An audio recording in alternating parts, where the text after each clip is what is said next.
Hey guys, today we begin with a slow journey through the world's creepiest bedtime stories. Picture a hungry Wendigo stalking silent snow, a weeping ghost mother by a moonlit river, and a giant bat spirit gliding over warm island roofs. Tonight we'll meet 20 such creatures scary in legend, yet shared in whispers soft enough to guide you into sleep. But before you get comfortable, please make sure to like the video and subscribe if you genuinely appreciate the work I do here.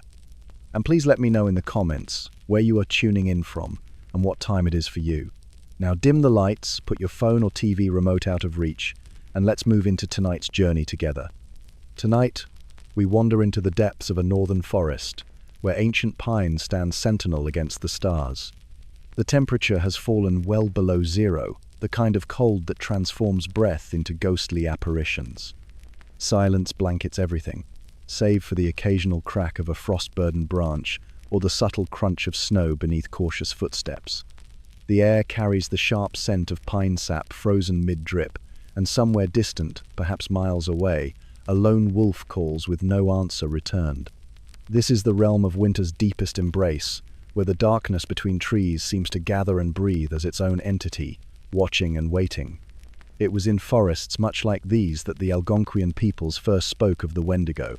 When brutal winters stretched too long and food stores dwindled to nothing, communities faced the most primal of all fears, starvation. The Wendigo was born from these desperate times, a cautionary spirit woven into the fabric of survival. The taboo against consuming human flesh, even in the most desperate circumstances, found its supernatural enforcer in this entity. For the Wendigo was once human, transformed by that first forbidden bite of their own kind. With each subsequent act of cannibalism, the legends say, the Wendigo would grow ever larger, yet never feel satiated, a perfect metaphor for greed's endless appetite. The creature became the embodiment of winter's merciless hunger, a hunger that could consume not just the body, but the very soul of a person. Descriptions of the Wendigo come to us like whispers carried on winter winds. It stands impossibly tall, some say 15 feet or more, towering above the snow-laden pines. Its frame is a study in contradiction, massive yet gaunt, powerful yet emaciated. The skin stretches tight across a skeletal frame, ashen grey and pulled taut like frozen hide across bone. The Wendigo's breath emerges as plumes of frost, carrying the scent of decaying meat and winter rot. Most disturbing of all are the eyes, yellowed and sunken, yet burning with an insatiable hunger that no amount of flesh could ever satisfy. And within its chest, where a heart should beat, there exists only a solid block of ice, the physical manifestation of compassion frozen by desperation's cruel touch. The creature moves with unnatural silence through the forest, leaving behind footprints that slowly fill with frost rather than melt beneath body heat. The historical record preserves mentions of this spirit across centuries.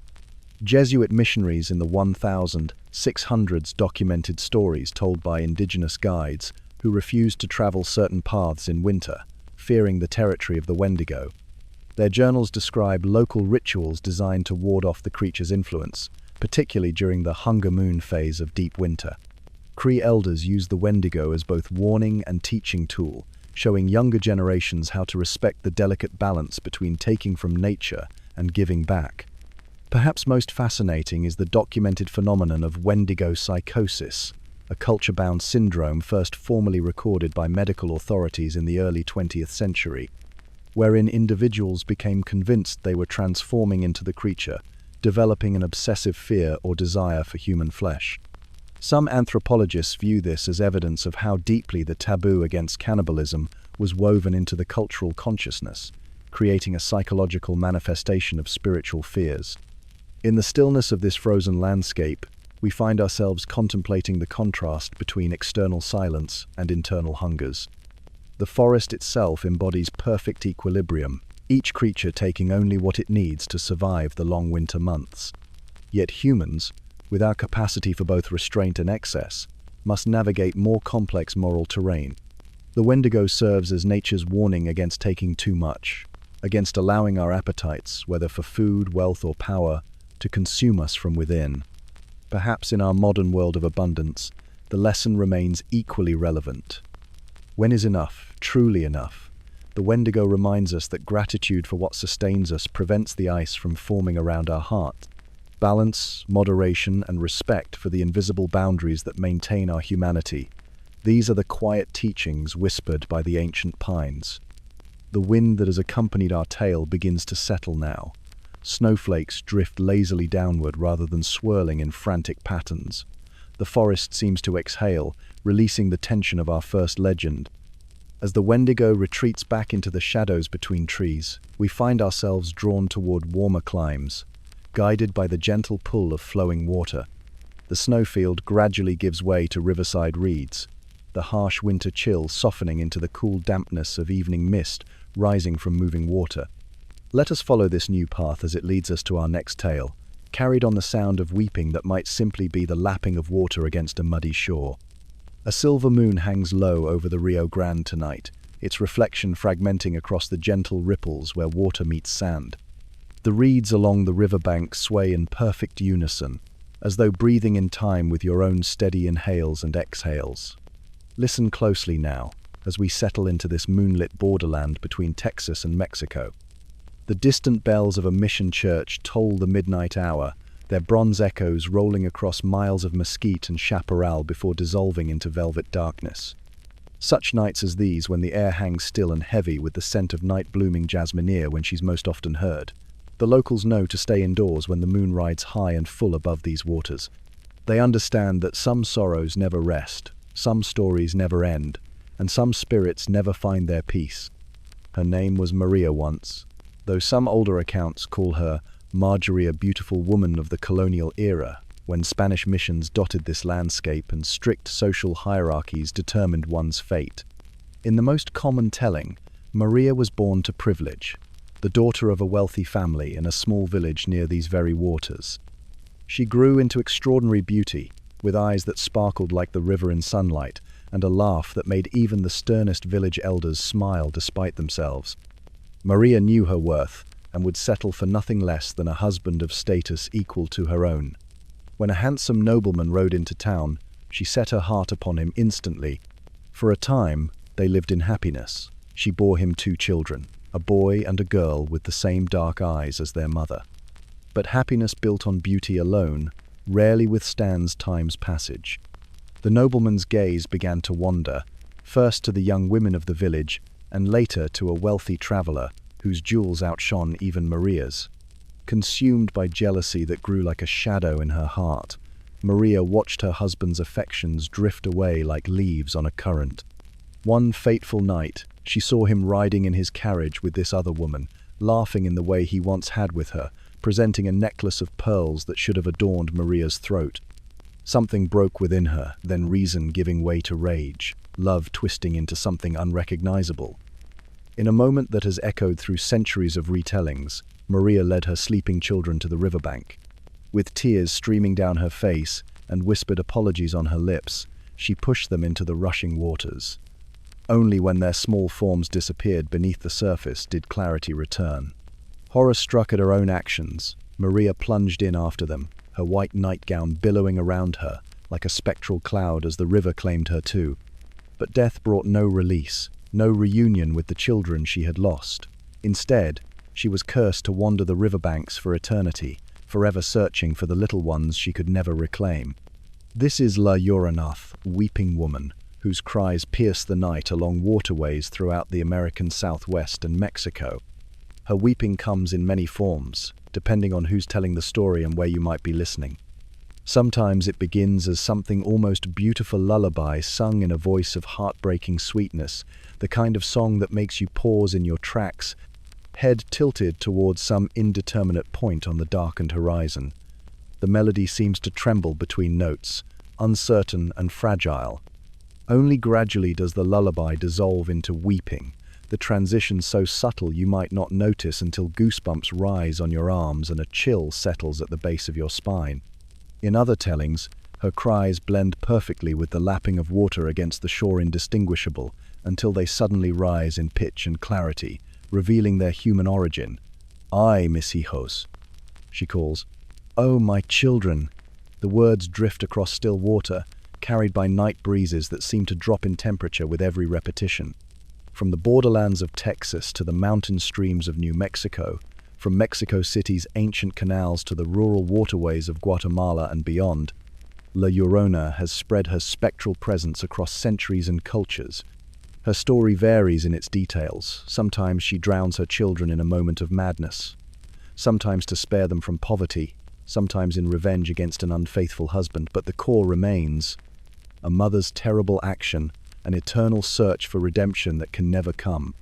In many communities, La Llorona serves as a practical warning about the dangers of waterways at night.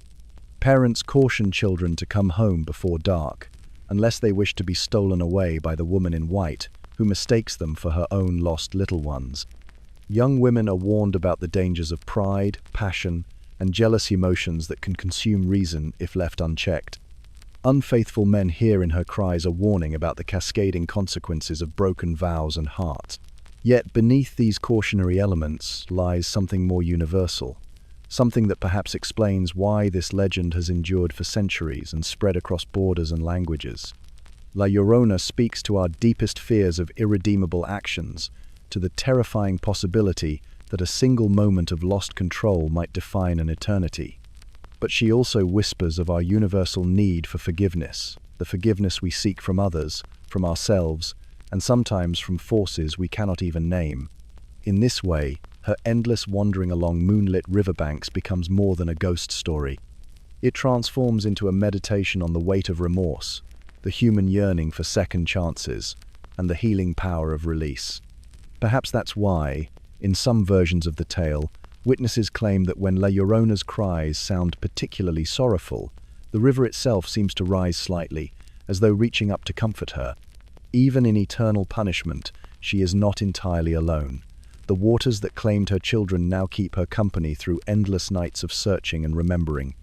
As we leave her to her riverbank vigil, let the mission bells fade once more into silence. The reeds still sway, the moon still casts its silver path across dark waters. Some say that if you listen with compassion rather than fear, her weeping sometimes softens, becoming almost peaceful, a reminder that even the most haunted spirits might someday find their way to quieter shores. As twilight descends upon the ancient Irish countryside, a gossamer veil of mist rises from the sodden moors, embracing the weathered stone walls of a solitary thatched cottage. The landscape surrenders to darkness, save for the ethereal blue-green glow of foxfire, that mysterious luminescence born of decay dancing among blades of wet grass.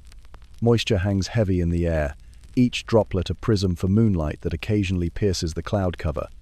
The cottage stands sentinel against the encroaching night, its windows warm with firelight, a fragile bastion of humanity in a realm where the boundaries between worlds grow thin.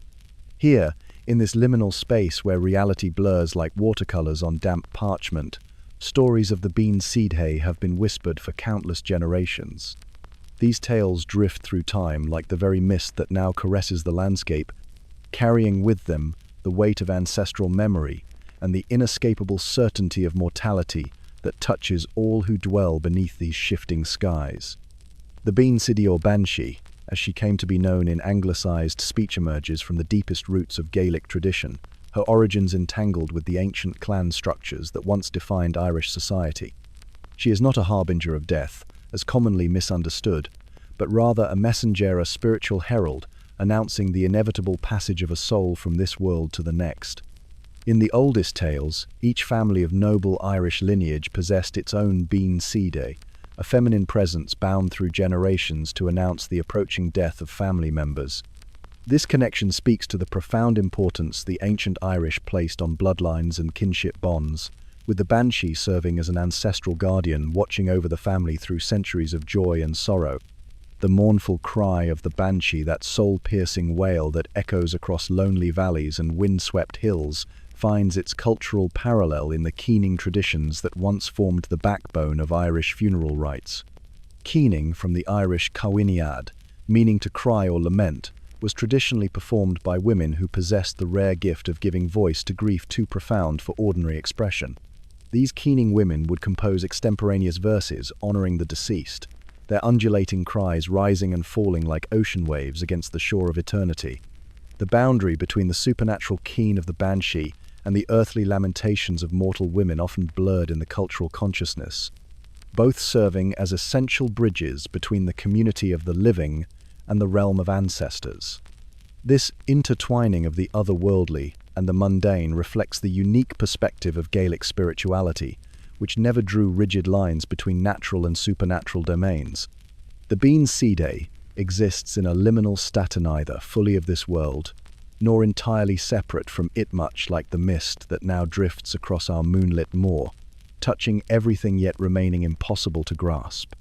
Those fortunateer, perhaps unfortunate enough to glimpse the banshee, often describe a slender figure of unearthly beauty, her form seemingly woven from moonlight and shadow. Most commonly, she appears as a silver-haired woman of indeterminate age, her pale features bearing an expression of infinite sorrow. She may be found seated upon a lichen-covered stone near running water, or beneath the spreading branches of a hawthorn tree, places where the veil between worlds naturally thins. There, with patient, measured movements, she brushes her long, lustrous hair with a silver comb, the rhythmic strokes marking the passage of time that remains for the one soon to depart. The comb itself carries significant weight in Irish folklore, becoming a cautionary motif repeated across generations. To find a comb lying abandoned in the wild was considered a grave omen, an object dropped by the banshee herself, perhaps. Those who encountered such an item were strongly advised to leave it undisturbed, for to take possession of the banshee's comb was to invite her attention, and her attention inevitably preceded loss. This seemingly simple act of grooming, transformed through cultural context into a powerful symbol of impending transition, illustrates how the mundane and the mystical intertwine in the rich tapestry of Irish belief. As centuries passed and Ireland's history unfolded through foreign invasions, religious transformations, and social upheavals, the Bean Seeday adapted, her story evolving alongside the people she watched over. During medieval times, when clan structures formed the foundation of Gaelic society, the banshee's loyalty to specific families became firmly established in folklore. Great houses such as the O'Neills, O'Briens, O'Connors, and Kavanaghs were said to have their own dedicated Bean Seeday, supernatural allies whose presence, though frightening, confirmed the ancient nobility of their bloodlines. This period also saw the rise of professional keeners, women whose services were sought for funerals of significance. These skilled practitioners of ritualized grief would gather to compose and perform lamentations celebrating the deceased's lineage, accomplishments, and character. The parallels between these earthly keeners and their supernatural counterpart became increasingly pronounced, both serving as vessels for community grief, both maintaining connections to ancestral memory through oral tradition. Both women operating at the edges of society, with abilities beyond ordinary experience. The professional keening tradition persisted well into the 19th century, despite repeated attempts by church authorities to suppress what they viewed as pagan holdovers, inappropriate for Christian burial. The Bean Seeday, however, proved more resilient than her human counterparts, continuing to appear in family stories, literary works, and personal encounters even as Ireland modernized. Perhaps this endurance speaks to something essential in the human experiencer, need for liminal figures who can mediate between what we know and what lies beyond our understanding. Even now, in our age of scientific explanation and technological marvels, stories of the banshee persist across the Irish diaspora. Families separated from their ancestral lands by oceans and generations still speak in hushed tones of the Bean Seeday, who follows their bloodline, faithful beyond death and distance. Her presence in contemporary imagination suggests that some archetypal needs transcend time: the desire for connection to our roots, for warning before inevitable loss, for assurance that something of us persists beyond our final breath. As our journey through this misty landscape of legend comes to its close, imagine now the gentle notes of a distant harp carried on the night breeze. The melody, ancient yet familiar, drifts across the peat bogs and stone walls, weaving between stands of rowan and hawthorn. The foxfire dims, returning to the earth from which it briefly emerged. The mist thickens, softening all edges, blurring boundaries between what is seen and unseen. The harp notes continue, growing fainter, leading us onward through the veil of sleep to realms where stories and dreams commingle, where ancient voices still whisper truths too profound for daylight hours, where perhaps if we listen with more than our ear we might discern the deeper harmonies that bind us to those who walked these mist-shrouded paths before us, and to those who will follow when our own time has passed. The forest grows dense as twilight settles among the silver birch trees. Their pale trunks stand like sentinels against the deepening blue of dusk, while beneath them, curious mushrooms begin to phosphoresce with a gentle, otherworldly glow.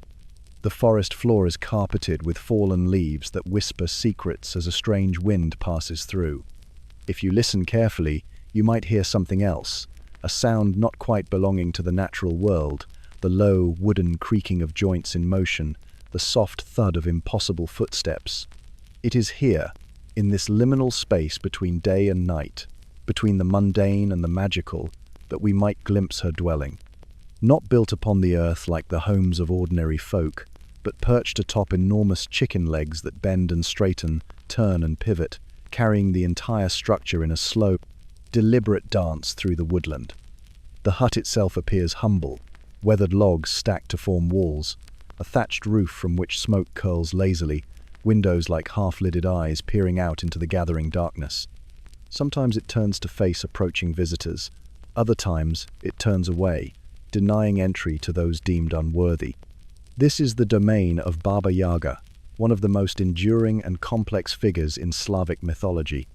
Neither goddess nor demon, neither fairy nor mortal woman, she exists in the in-between spaces that define the boundaries of the human experience. Her origins stretch back through centuries of oral tradition, appearing in tales told across Russia, Ukraine, Belarus, and other Slavic lands, a figure so deeply rooted in cultural consciousness that her presence can still be felt today. Baba Yaga embodies the archetype of the liminal witch, she who dwells at the crossroads, guarding thresholds between worlds. Her very name carries mystery. While Baba suggests an elderly woman or grandmother figure, the etymology of Yaga remains contested among scholars. Some connect it to ancient words for horror or shudder, others to roots meaning angry or witch.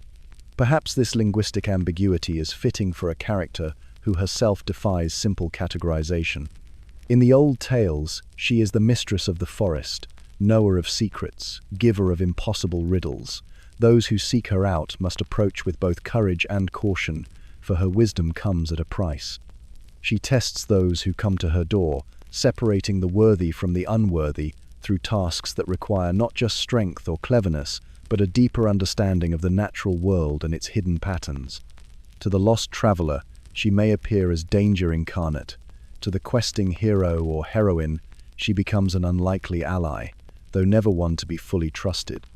This duality, nurturing or devouring, helper or hinderer, forms the core of Baba Yaga's character. She is perhaps best illustrated in the beloved tale of Vasilisa the Beautiful, where a young girl is sent by her cruel stepmother to borrow fire from the witch's hut. When Vasilisa arrives, Baba Yaga sets her seemingly impossible tasks, threatening to eat her should she fail. Yet when the girl completes them all with the aid of a magical doll given by her deceased mother, the witch not only provides the fire she seeks, but also a flaming skull lantern that incinerates the wicked stepfamily upon Vasilisa's return home. In this tale, as in many others, Baba Yaga functions as both the terrifying obstacle and the supernatural benefactor. She flies through the night sky not on the familiar witch's broomstick, but in a mortar which she steers with a pestle, sweeping away her tracks with a broom made of silver birch. This curious mode of transportation speaks to her connection with ancient domestic arts, the grinding of grain, the sweeping of hearths, transformed into instruments of otherworldly power. As she travels, the trees groan and the wind howls. Nature itself acknowledges her passing. Look beyond the fearsome exterior, and we find layers of symbolic meaning woven throughout the Baba Yaga mythos. Some scholars interpret her stories as initiation tales, where the journey to her hut represents the passage from childhood to adulthood. The trials she imposes become metaphors for the challenges of maturation, the learning of skills necessary for survival. Her chicken-legged hut, perpetually in motion, evokes the cyclical nature of life itself, never static, always turning between growth and decay, spring and winter, life and death. Others see in Baba Yaga the remnants of older, pre-Christian nature deities. Her intimate knowledge of forest herbs and fungi, her communion with animals, her very dwelling that blurs the line between structure and creature, all suggest a figure once worshipped as an embodiment of the wild places and their mysterious powers. When Christianity spread across Slavic lands, such feminine nature spirits were often recast as witches, their worship transformed into cautionary tales. Yet Baba Yaga was never fully demonized. Her ambiguity preserved her power in cultural memory. Historical records from medieval Russia contain tantalizing references to forest women who lived apart from society, practicing healing arts and ancient rituals. These reclusive figures, neither fully accepted nor entirely rejected by surrounding communities, may have provided living models for the Baba Yaga character. They existed at the edges of the social order, keepers of knowledge that was both valued and feared, much like the witch herself. As our exploration of this fascinating figure draws to a close, imagine once more the chicken-legged hut, now settled temporarily in a small forest clearing. Through the windows, a warm orange glow spills out onto the moss-covered ground. Inside, Baba Yaga tends her enchanted stove, where magical flames have cooked countless meals and heated the bones of many a weary traveler. As night deepens around us, those flames gradually diminish, becoming glowing embers that cast soft, shifting shadows across the witch's dwelling. The hut stands peaceful now, chicken legs folded beneath it like a nesting bird. Tomorrow, it may wander elsewhere, carrying its enigmatic mistress to new adventures, new encounters with those brave or foolish enough to seek her out. But for tonight, the forest is quiet, the embers glow like captured stars, and the boundary between our world and Baba Yaga's realm grows thin as we drift toward dreams, perhaps hearing the faint creaking of wooden legs stirring in the darkness beyond sleep. The village lanes of alpine hamlets grow quiet as December darkness falls early, save for the gentle glow of lanterns hanging from wooden eaves crusted with fresh snow. Against this tranquil backdrop, something ancient stirs. Listen closely beyond the distant church bells tolling across the valley. Another sound creeps into the winter air. The unsettling clank of heavy chains dragging across cobblestones mingles with the dissonant jangle of bells, not the cheerful kind that adorn sleighs, but deeper, more ominous tones that echo between stone buildings.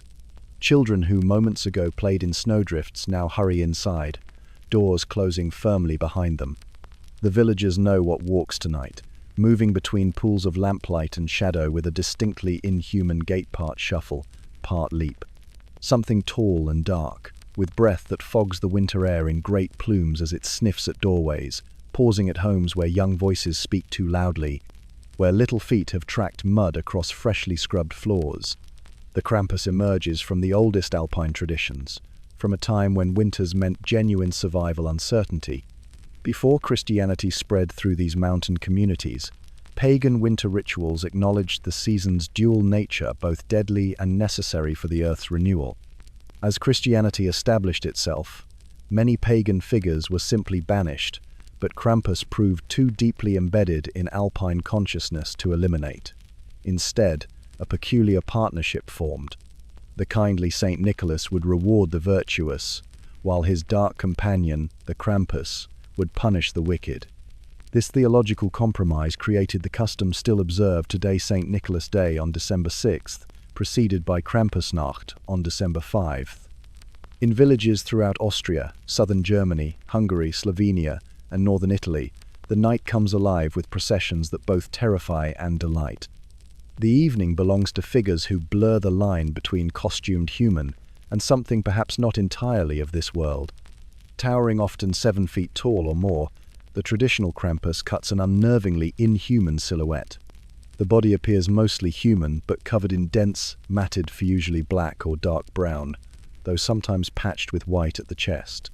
From a distance, one might mistake it for a man in a costume, but approach closer and doubt creeps in. The legs bend wrongly, ending not in feet but in heavy cloven hooves that leave distinctive prints in fresh snow.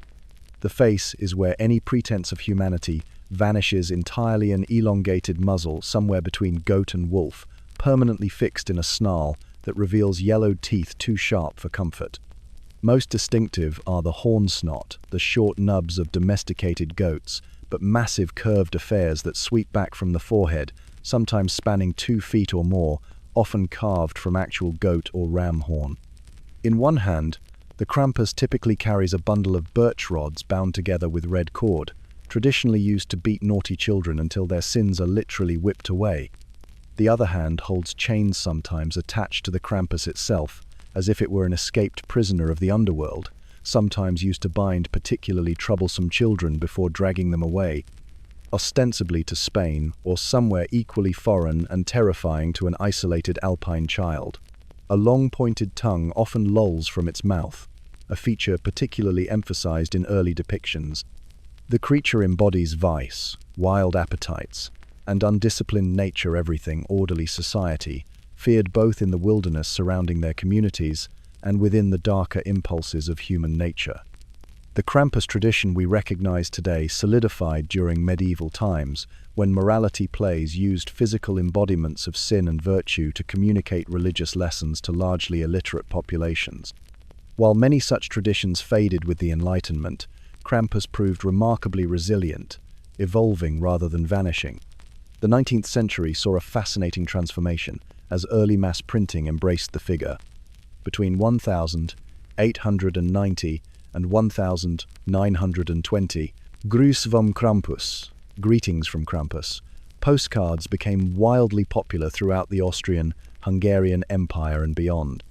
These cards often featured chromolithographed Krampus figures in surprisingly risque scenarios, tongues extended toward blushing maidens or carrying away women in various states of distress or, sometimes, delight. The tradition's momentum continued into modern times, though the mid-20th century saw temporary suppressions, first by the Austrian fascist government in the 1930s as they deemed it social democratic propaganda, then by the Catholic Church concerned about pagan elements. Despite these challenges, Krampusnacht processions returned stronger than ever in the 1950s. Recent decades have witnessed an international explosion of Krampus popularity, with celebrations emerging in places as unlikely as Japan and the United States. Modern Krampus costumes often utilize Hollywood-grade special effects, with articulated jaws and motorized eyes. Yet the fundamental character remains remarkably true to its ancient origins, the necessary shadow that gives meaning to the light. As night deepens in our alpine village, the jangling chains grow fainter, the growls more distant. The Krampus procession moves onward to neighboring hamlets, leaving behind only hoofprints rapidly filling with fresh snow. Gradually, doors reopen. Children who behaved well find small gifts of nuts and fruits on windowsills, while those less virtuous discover only twigs, a gentler modern remnant of the birch rod punishment. The tension of the night dissolves as families gather around fireplaces and wood stoves. The aroma of mulled wine infused with cinnamon and clove softens winter's chill, warming both body and spirit. Parents smile knowingly at one another above the heads of suddenly well-behaved children.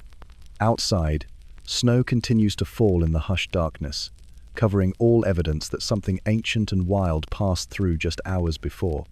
Until next December, the Krampus will retreat to the deepest corners of mountain shadows and cultural memory, leaving humans to govern themselves without supernatural consequence, at least for a little while. In the land where night and day blur into endless twilight, a ring of ancient stone stands silent against the Icelandic sky. Midnight approaches, yet darkness never fully claims this northern realm. The aurora borealis unfurls its spectral banners above, painting the weathered cairnstones in shifting veils of emerald and jade. Time moves differently here, where the old stories still breathe in whispered echoes across the volcanic plains. The Vikings understood something profound about death that we modern souls have perhaps forgotten. They knew the boundary between the living and the dead was less a wall and more a misty threshold, one that could be crossed under certain circumstances. Among the most fearsome entities in Norse mythology were the Draugr, the undead guardians who refused to abandon their earthly possessions even after death had claimed their mortal forms. Unlike the passive ghosts of other traditions, The Draugr were physical manifestations of the restless dead. Their bodies did not decay, but instead grew bloated and swollen, their skin taking on the blue-black hue of bruised flesh. They possessed superhuman strength, growing more powerful with each passing night. Medieval Icelandic sagas describe them as malevolent beings capable of increasing their weight at will, becoming so heavy that the ground itself would groan beneath their tread. The word Draugr itself contains ancient wisdom. Linguistic scholars trace it to the Proto-Indo-European root meaning to deceive or to harm, telling us something essential about how our ancestors perceived these entities. The Draugr were not merely corpses animated by some supernatural force, but deliberate beings driven by purpose and malice. In the quiet hours before dawn, when sleep feels most elusive, consider the Viking warrior laid to rest with his most treasured possessions, his sword, his drinking horn, perhaps a cherished arm ring gifted by his lord. These grave goods weren't merely sentimental offerings, but practical provisions for the afterlife journey. Yet for some, the attachment to these earthly treasures proved too strong to abandon. The sagas tell of Kar the Old, a powerful chieftain who became a Draugr to guard his burial mound filled with ancestral wealth. According to the tale, the hero Grettir had to venture into the dark barrow, face the undead guardian, and sever its head before the haunting would cease. Even then, Grettir was careful to burn the remains completely, understanding that only fire could truly release a Draugr's spirit from its corrupted flesh. Death oaths played a peculiar role in creating these undead sentinels. A Viking who swore to complete a task or protect a treasure even beyond death might find himself bound to that oath in a most literal fashion. The weight of unfulfilled promises could anchor a soul to its decomposing vessel, transforming grief and obligation into something monstrous. The concept of ancestral honor permeates these beliefs. A Draugr wasn't always malevolent by nature. Some arose to protect their descendants from harm or to ensure family obligations were fulfilled. In these cases, the undead guardian would only rest once family honor had been satisfied or restored. In a society where reputation and bloodline meant everything, even death couldn't excuse one from maintaining the family name.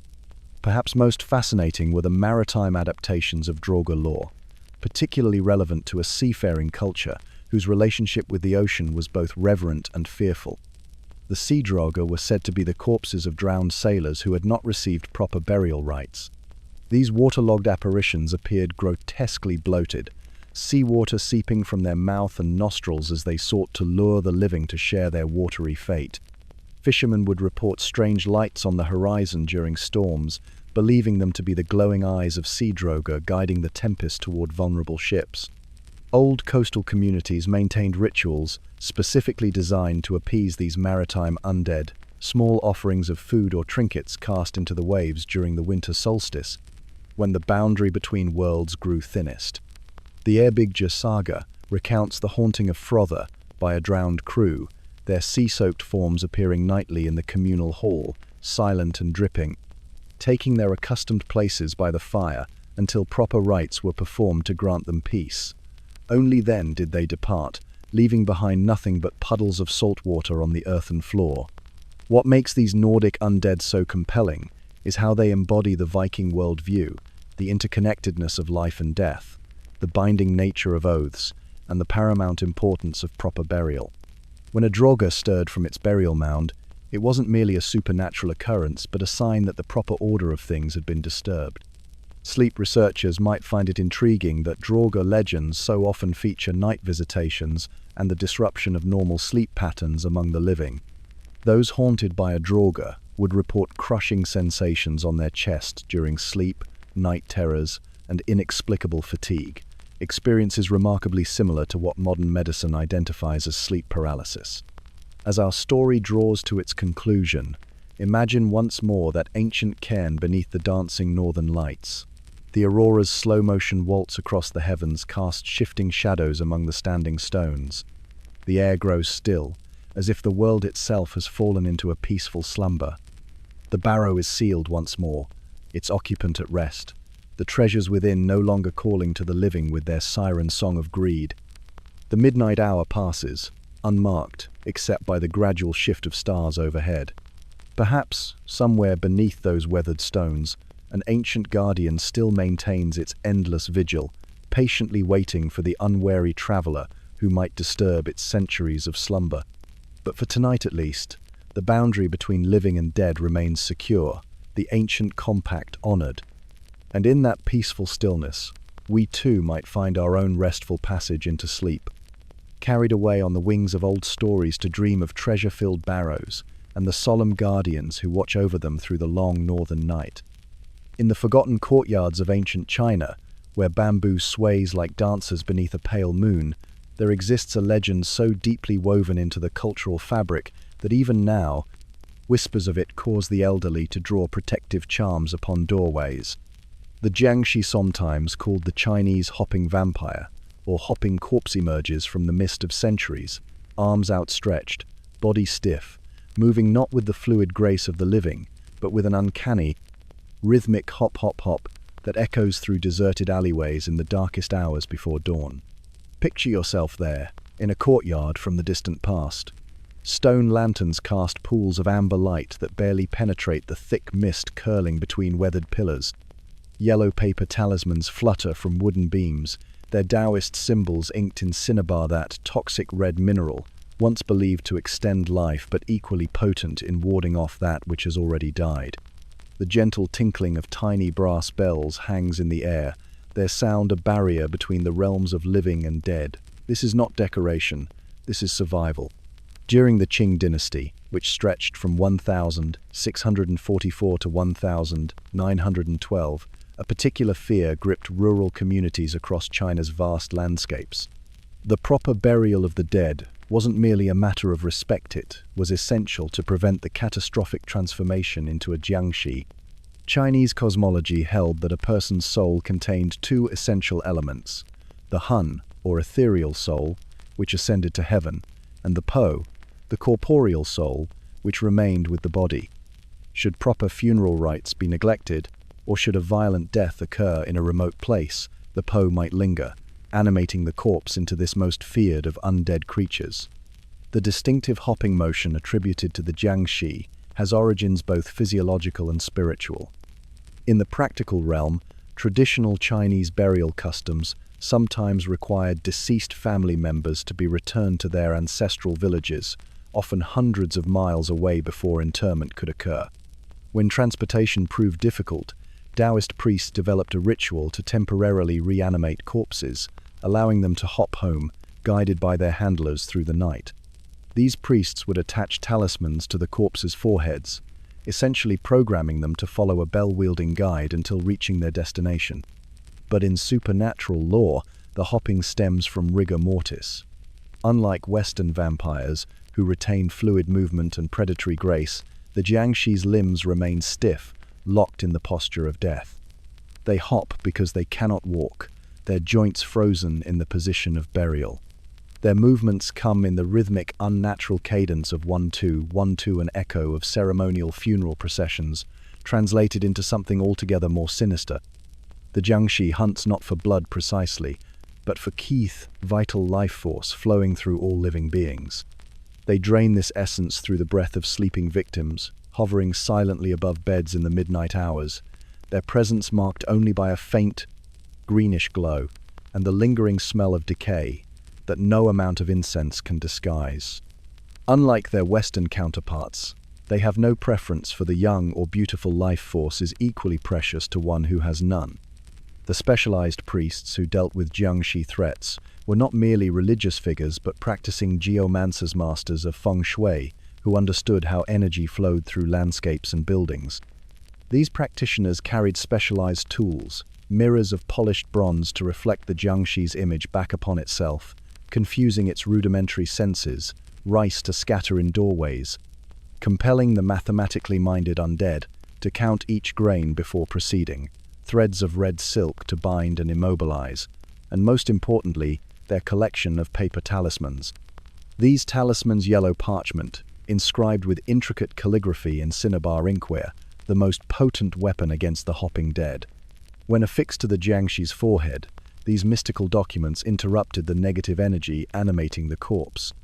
The chemical properties of cinnabar mercury sulfide likely contributed to their perceived effectiveness, as mercury compounds were known to preserve flesh and prevent decay, seemingly confirming their supernatural power. The most skilled priests could produce talismans so powerful that merely waving them through smoky temple air would cause a jiangshi to freeze in place, its malevolent animation temporarily suspended. Bell chimes played their part as well. Small brass bells with distinctive tones were believed to disrupt the jiangshi's ability to locate victims. Households would hang these bells near windows and doorways, their gentle sound a constant protection against the night. The jiangshi, with limited sensory perception, often depicted with unseeing white eyes covered by funeral paper, relied heavily on hearing to locate potential victims. The disorienting effect of bell sounds created confusion, buying precious moments for escape or intervention. Through centuries of cultural evolution, the jiangshi transformed from rural superstition to cultural icon. Cantonese opera embraced these fearsome creatures, incorporating their distinctive movements into stylized performances, where actors with painted faces mimicked the stiff-limbed hopping gait to the delight and terror of audiences.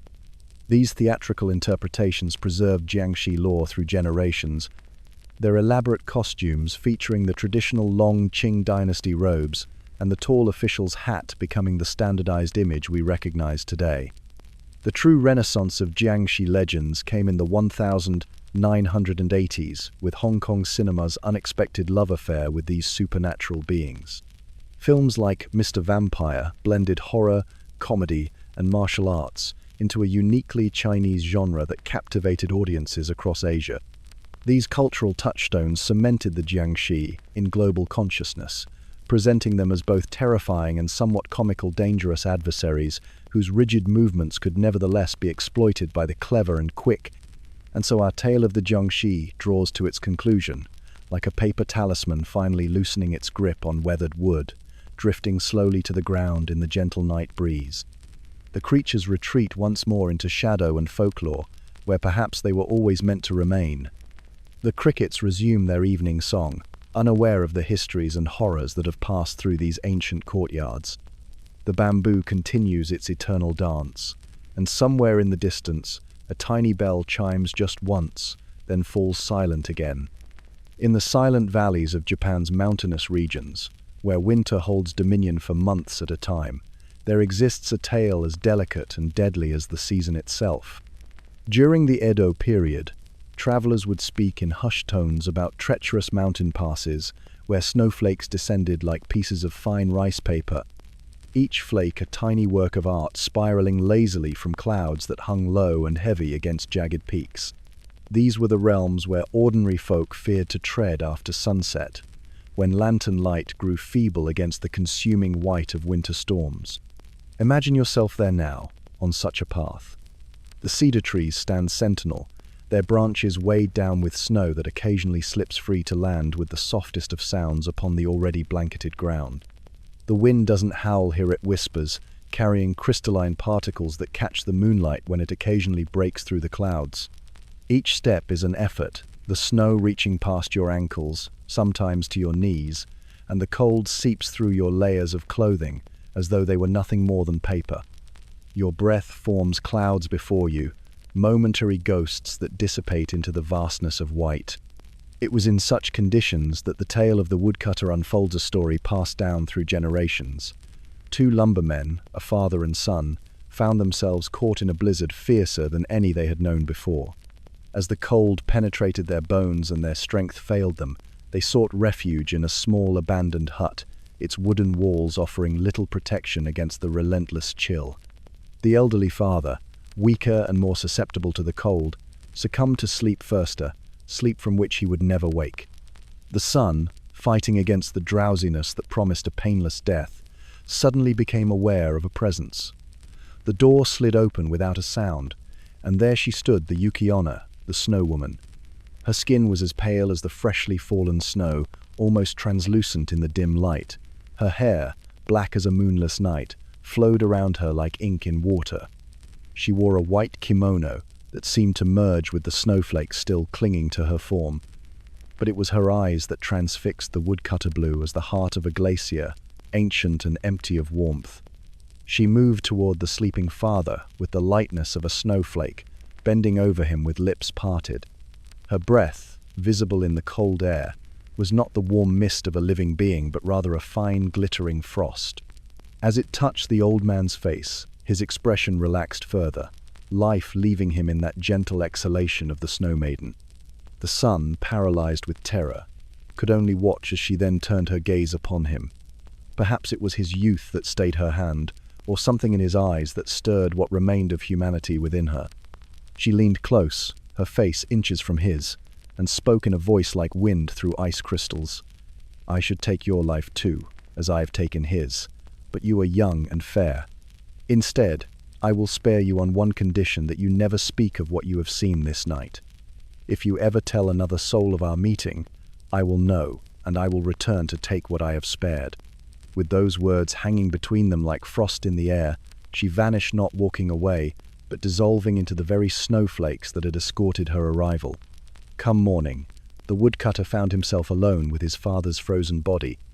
The night's encounter, so vivid, yet so impossible that he might have believed it a hallucination born of extreme cold, if not for the unnatural stillness of his father's face, peaceful in a way that ordinary death by freezing could never achieve.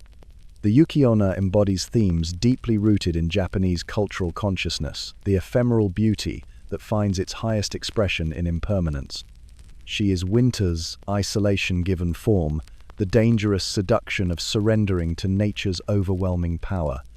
Unlike many yokai who simply cause mischief or harm, she exists at the boundary between life and the natural world, representing the beautiful indifference of nature to human suffering.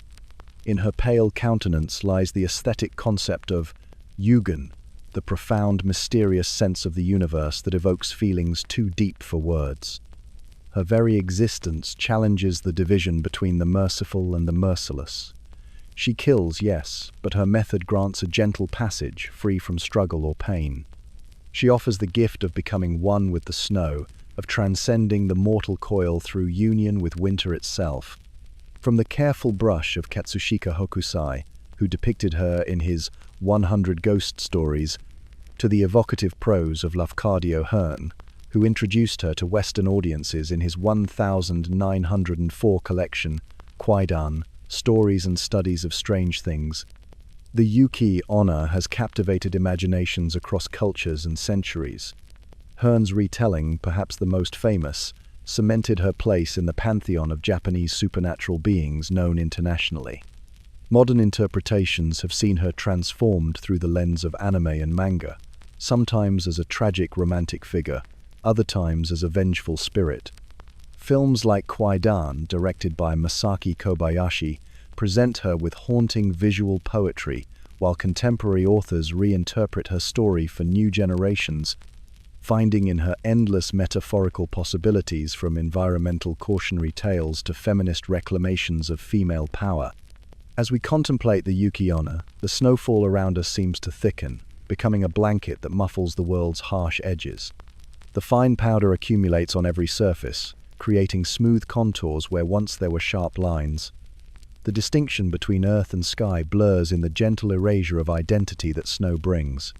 Sound itself becomes dampened, distant, as though the world were being wrapped in cotton. This is her domain, this hush that falls not just upon the land but upon the mind as well. In this snow-kissed silence, it becomes easier to imagine how one might willingly follow such a being into the white void, drawn by beauty so perfect it transcends the will to survive. Perhaps that is her true power, not the frost of her breath, but the seduction of winter's perfect stillness, promising an end to striving, an embrace by something vaster than human concerns. As your eyelids grow heavy, as warmth seems a distant memory belonging to another life, remember the woodcutter's tale. Stay awake. The beauty that calls to you through the curtain of white is not a deliverance, but a dissolution from which there is no return. In the rural barrios of the Visayan Islands, where the night holds its breath between the calls of geckos, another sound sometimes haunts the darkness. As bamboo walls vibrate with the rhythmic chirps of house lizards, villagers listen for something else, a more ominous cadence that signals danger approaching from above.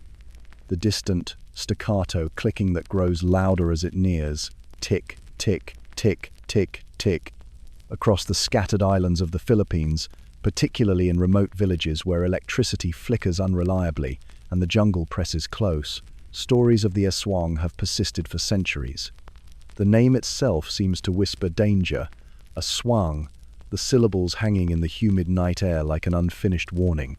While variations exist from region to region, most accounts describe a creature that appears as an ordinary woman by day, perhaps a quiet neighbor who keeps to herself, or the elderly widow living at the edge of the settlement, her eyes never quite meeting yours during chance encounters at the local market. But as darkness falls, the aswang undergoes a horrifying transformation. Her lower body separates at the waist, intestines dangling as her upper torso takes flight. Wings unfurl from her back, not the feathered wings of angels, but something membranous and bat-like. Her tongue extends to impossible lengths, becoming a hollow proboscis, ideal for extracting what she craves most: the organs of the unborn, the blood of the innocent, the life essence of sleeping children. Scholars trace the modern conception of the aswang to the complex interweaving of indigenous Filipino animistic beliefs with the demonology introduced by Spanish colonizers. When Catholic missionaries arrived in the 16th century, they encountered a spiritual landscape populated by anitos, ancestral spirits and nature deities that didn't fit neatly into Christian cosmology. The solution was familiar to the Spanish, who had employed similar tactics during the Reconquista: rebrand local spiritual entities as demons, monsters, or agents of the devil. What were once potentially benevolent or neutral spirits became malevolent predators in the colonial imagination. Yet the aswang bears little resemblance to European vampires or werewolves. The creature's ability to detach its upper body, its preference for unborn fetuses and infants, and most distinctively, the sound it makes, these elements speak to something uniquely Filipino, persisting despite centuries of colonial influence. The tick-tick sound, from which some regions derive an alternative name for the creature, represents a particularly chilling aspect of aswang lore. The sound grows softer as the creature approaches, a clever hunting technique meant to confuse potential victims about its location. What seems distant may actually be perched right above your roof, its elongated tongue already snaking through gaps in the nipa thatch. In villages where the threat of the aswang remains vivid in collective memory, protective measures abound. Pregnant women avoid leaving home after sunset. Windows remain tightly shuttered despite the tropical heat. Most distinctive are the tidur roots, ginger-like plants with a pungent odor that villagers hang above doors and windows. The belief that aswangs cannot tolerate the scent has made these roots essential protection for newborn infants, who remain especially vulnerable during their first 40 days of life. Salt scattered on rooftops serves as another defense, as does a practice of sleeping with a knife or bamboo comb beneath the pillow.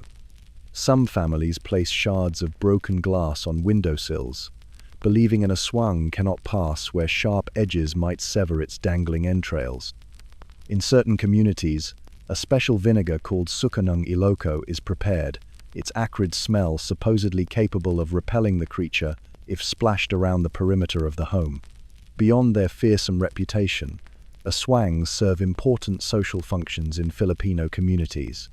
Like many supernatural threats across cultures, they provide explanations for tragedy in times before modern medicine could identify the true causes of infant mortality or pregnancy complications. When a child fell ill suddenly or a pregnancy ended unexpectedly, the aswang offered a tangible external threat to blame, more comprehensible than invisible pathogens or genetic complications, and importantly, something that could be actively defended against. The aswang also reinforces community cohesion. Villages maintain collective vigilance against potential threats, watching for signs that a neighbor might harbor this dark secret. Unusual behaviors, avoiding religious gatherings, keeping odd hours, displaying unexplained prosperity while neighbors struggle, might mark someone for suspicion. This communal surveillance strengthens social bonds while enforcing conformity to accepted norms, particularly for women, who most often bear the weight of aswang accusations. For children, aswang stories serve as practical warnings against wandering too far from home after dark, or straying into the jungle alone. Parents whisper tales of the tick-tick sound to ensure young ones remain safely within the protective circle of family and community, where dangers, supernatural or otherwise, cannot easily reach them. In modern Filipino cities, where skyscrapers have replaced nipa huts and streetlights hold the darkness at bay, the aswang has retreated somewhat into folklore and popular entertainment. Horror films feature the creature regularly, while urbanites discuss the legends with a mixture of nostalgia and nervous laughter. Yet drive just an hour or two beyond Manila's sprawl, into villages where electricity remains intermittent and ancient trees overhang bamboo houses, and you might find windows still shuttered tightly at night, tider roots still hanging above cradles. As we reach the end of our journey into this particular nightmare, imagine the slow lightening of the eastern sky above that Visayan barrio. A rooster crows in the distance, once, twice, announcing the imminent arrival of dawn. The tick-tick sound, if it was ever truly there, fades like morning mist. For another day at least, the village has survived the midnight feeder's hunger. Children wake safely in their beds. Mothers count tiny fingers and toes with relief. And life continues its precarious balance between the known world and the shadows that haunt its edges. As evening settles over the kampung, the tall coconut palms become dark silhouettes against the fading purple sky. The day's heat releases its grip slowly, reluctantly, as if the air itself is exhausted from the burden of tropical warmth. Village children are being called inside now, their games interrupted by maternal voices that grow more urgent as darkness approaches. There's a sweetness in the air tonight, the distinctive scent of fresh palm sap being collected for tuak, the fermented drink that will accompany tomorrow's festivities. But not all villagers participate in the gathering. The older ones exchange knowing glances as they secure their homes. They hang thorny pandanus leaves in doorways and windows, an ancient practice that seems quaint until you understand its purpose. For tonight, like all nights, brings the possibility of her arrival. The story is always told in hushed tones about the midwife who lived at the edge of the village generations ago. Some say her jealousy drove her to dark arts when a younger woman began to usurp her position. Others claim she was always drawn to forbidden knowledge, her healing skills merely a cover for more sinister interests. What remains consistent in every telling is the cursey punishment for transgression that transformed her into something no longer fully human. When darkness fully embraces the kampung, she separates. Her head detaches from her body with a sound like wet cloth tearing. What follows the floating head is the stuff of nightmares dangling entrails, glistening organs suspended in air, trailing behind her like some grotesque bridal train. Her intestines pulse with unnatural life, occasionally contracting to propel her through the night air. The lungs, exposed to open air, continue their rhythmic expansion and collapse, making a sound like soft, wet bellows. The Penanggalan hunts by scent and sound. She is drawn irresistibly to the blood of women who have recently given birth, and to their newborn infants whose life force burns brightest to her supernatural senses. Windows left carelessly open, doors without protective charms, these are her invitations. Villagers speak of her organ trail, leaving faint smears of phosphorescent liquid that smells of vinegar and copper, the telltale evidence of her nightly visits discovered too late. Most terrifying is her face recognizably human yet transformed by hunger. The eyes glow with a yellowish light, and the mouth stretches wider than any human mouth should, revealing rows of needle-like teeth.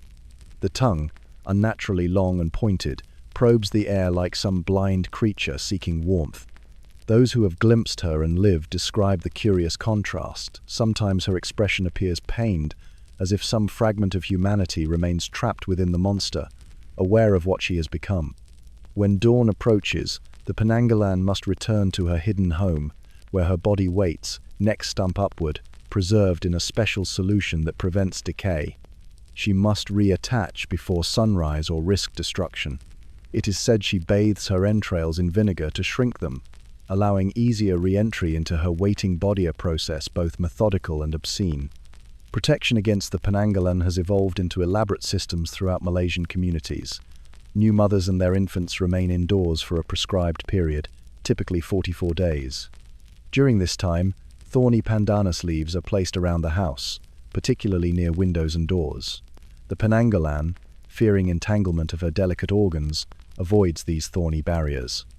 Some homes maintain a permanent barrier of thorns at the roof's edge, not merely decorative, as visitors might assume. Vinegar baths are prepared near the birthing room, but not for cleansing. The acrid smell confuses the Penanggalan's senses, masking the scent of birth that draws her.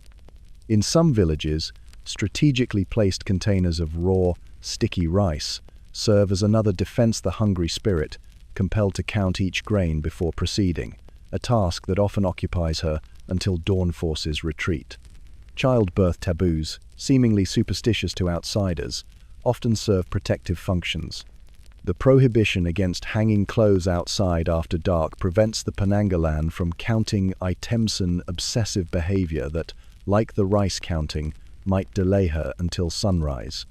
Prohibitions against certain foods, specific washing rituals, and careful disposal of birth materials all serve to minimize the scent trail that might lead her to a vulnerable mother and child.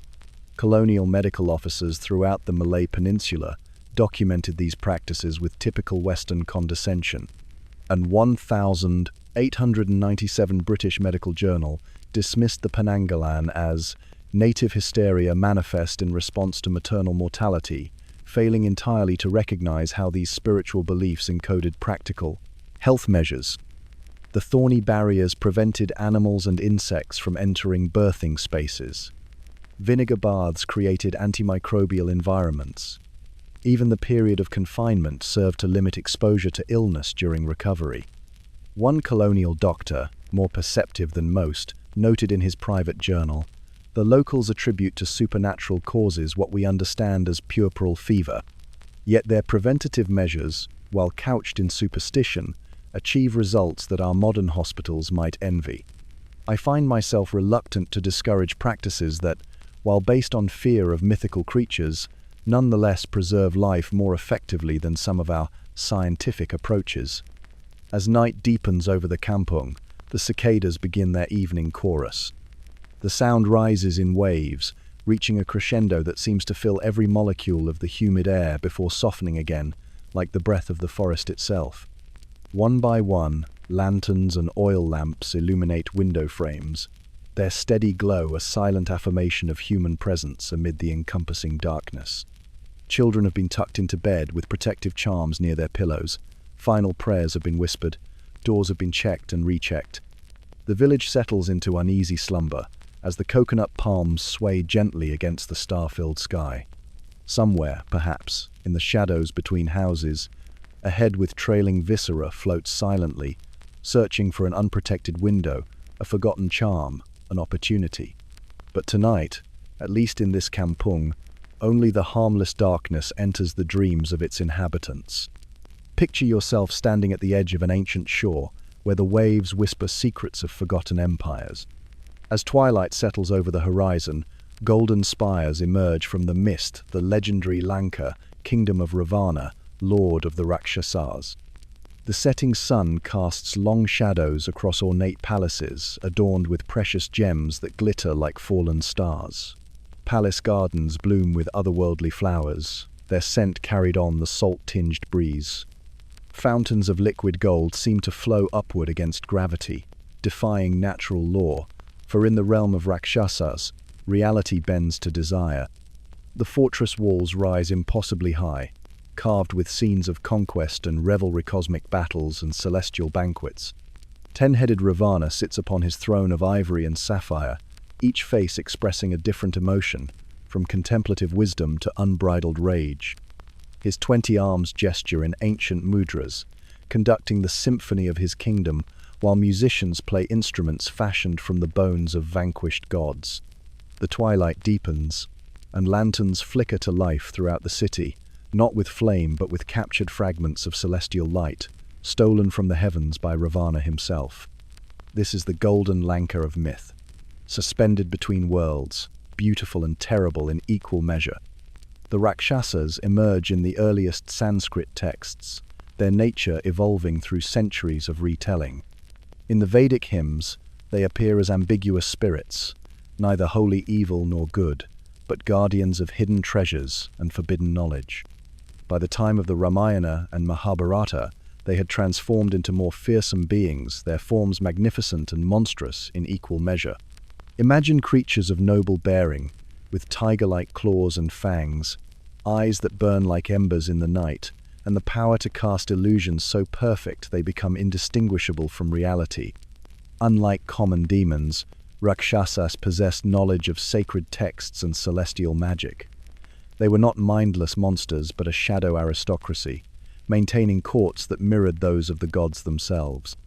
Their palaces rivaled divine realms in splendor, built by supernatural architects using materials unknown to mortal hands. They could change their form at will, appearing as beautiful humans one moment and terrifying beasts the next. Some texts describe them with flaming hair and tongues that could taste the fear in the air. Others speak of their ability to fly through the night sky, leaving trails of strange light behind them. Most fascinating is their diet, for Rakshasas consumed not merely flesh, but the very essence of beings. They devoured sacrifices meant for gods, drinking the spiritual power contained within ritual offerings. Some ancient Brahmin texts warn that improperly performed rituals would attract Rakshasas instead of deities, transforming sacred spaces into feeding grounds for these cosmic predators. They existed as a necessary counterbalance in the universe, embodiments of destruction that served as reminders of the impermanence of all things. Perhaps no tale better captures the essence of the Rakshasa than the story of Shurpanakha, sister of the mighty Ravana. In the quiet forests where the exiled Prince Rama dwelled with his wife Sita and brother Lakshmana, Shurpanakha wandered in solitude. Upon seeing the handsome brothers, desire bloomed within her heart like a midnight flower. She approached Rama first, transforming herself into a woman of surpassing beauty, her voice as sweet as honey as she proposed marriage to the prince. Rama declined gently, explaining he was already wed to Sita, and suggested she turn her attentions to Lakshmana instead. But when she approached the younger brother, he too refused, mocking her advances. Humiliation turned Shurpanakha's desire to rage. She reverted to her fearsome Rakshasa form, claws extended, teeth bared, and lunged towards Sita, intending to devour the woman who possessed what she could not have. Lakshmana intercepted her attack, cutting off her nose and ears as punishment for her aggression. Bleeding and disfigured, Shurpanakha fled to Lanka, her wails of pain reaching the ears of Ravana. Seeing his sister's mutilation, the Rakshasa king's fury knew no bounds. It was this incident that led Ravana to abduct Sita, setting in motion the great war that would eventually consume Lanka in divine fire. In this tale lies a profound warning about unchecked desire and its consequences, how a moment of rejection can blossom into a conflict that consumes kingdoms and reshapes the cosmic order itself. As Buddhism spread across the Indian subcontinent, the Rakshasas underwent another transformation. No longer merely adversaries to be vanquished, they became potential converts to the Dharma.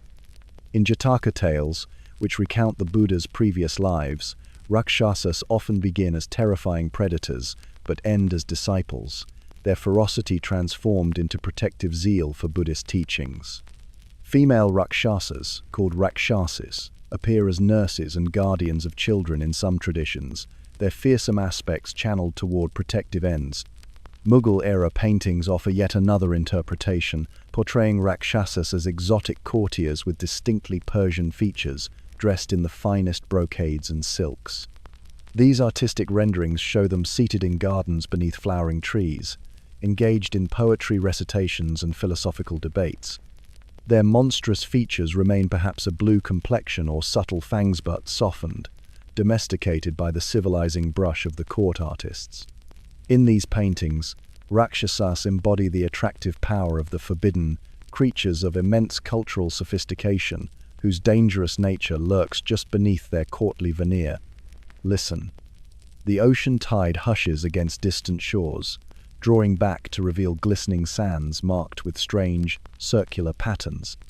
Moonlight falls upon a single lotus floating on dark waters, its petals slowly unfurling in the night. The flower opens fully, revealing at its center not stamens but a tiny flame that burns without heat or smoke. Around this mysterious blossom, the water remains perfectly still, as though time itself has paused to witness this quiet miracle. The gentle rhythm of waves returns, rocking the lotus in a silent lullaby that speaks of ancient cycles, of endings that become beginnings, of monsters who become gods, and gods who wear the faces of monsters. As midnight approaches in the highlands of Puebla, the adobe homes stand like silent sentinels against the vast darkness. Inside one such dwelling, the hearth still glows with embers that cast long, dancing shadows across earthen walls. The family has long since retired, all except for the grandmother who tends the dying fire with practiced hands, occasionally glancing toward the small wooden cradle in the corner. She reaches for a handful of coarse salt, muttering words too ancient to translate, and traces a thin white line across each doorway and windowsill. Tonight is the night when the veil grows thin, when those who walk between worlds take flight. In the valleys and villages that dot the rugged Tlaxcalan landscape, they speak in hushed tones of the Tlahuelpuchi, neither fully alive nor truly dead, but something that exists in the liminal spaces between. Unlike the European vampires who spread their curse through bites and blood, the Tlahuelpuchi is born to her fate. The curse flows through bloodlines, passing almost exclusively through female descendants, a birthright as inescapable as the moon's pull on the tides. They say that in certain families, the 13th daughter of a 13th daughter will invariably carry this burden, though she may live decades before the transformation fully manifests. By day, she appears as any other woman, a daughter, a sister, perhaps a mother herself. She tends her garden, grinds corn for tortillas, weaves at the loom. But as darkness falls, something ancient stirs within her veins. The grandmother by the fire knows the signs: a sudden restlessness in the village dogs, the inexplicable extinguishing of candles, a heaviness in the air like the moments before a storm.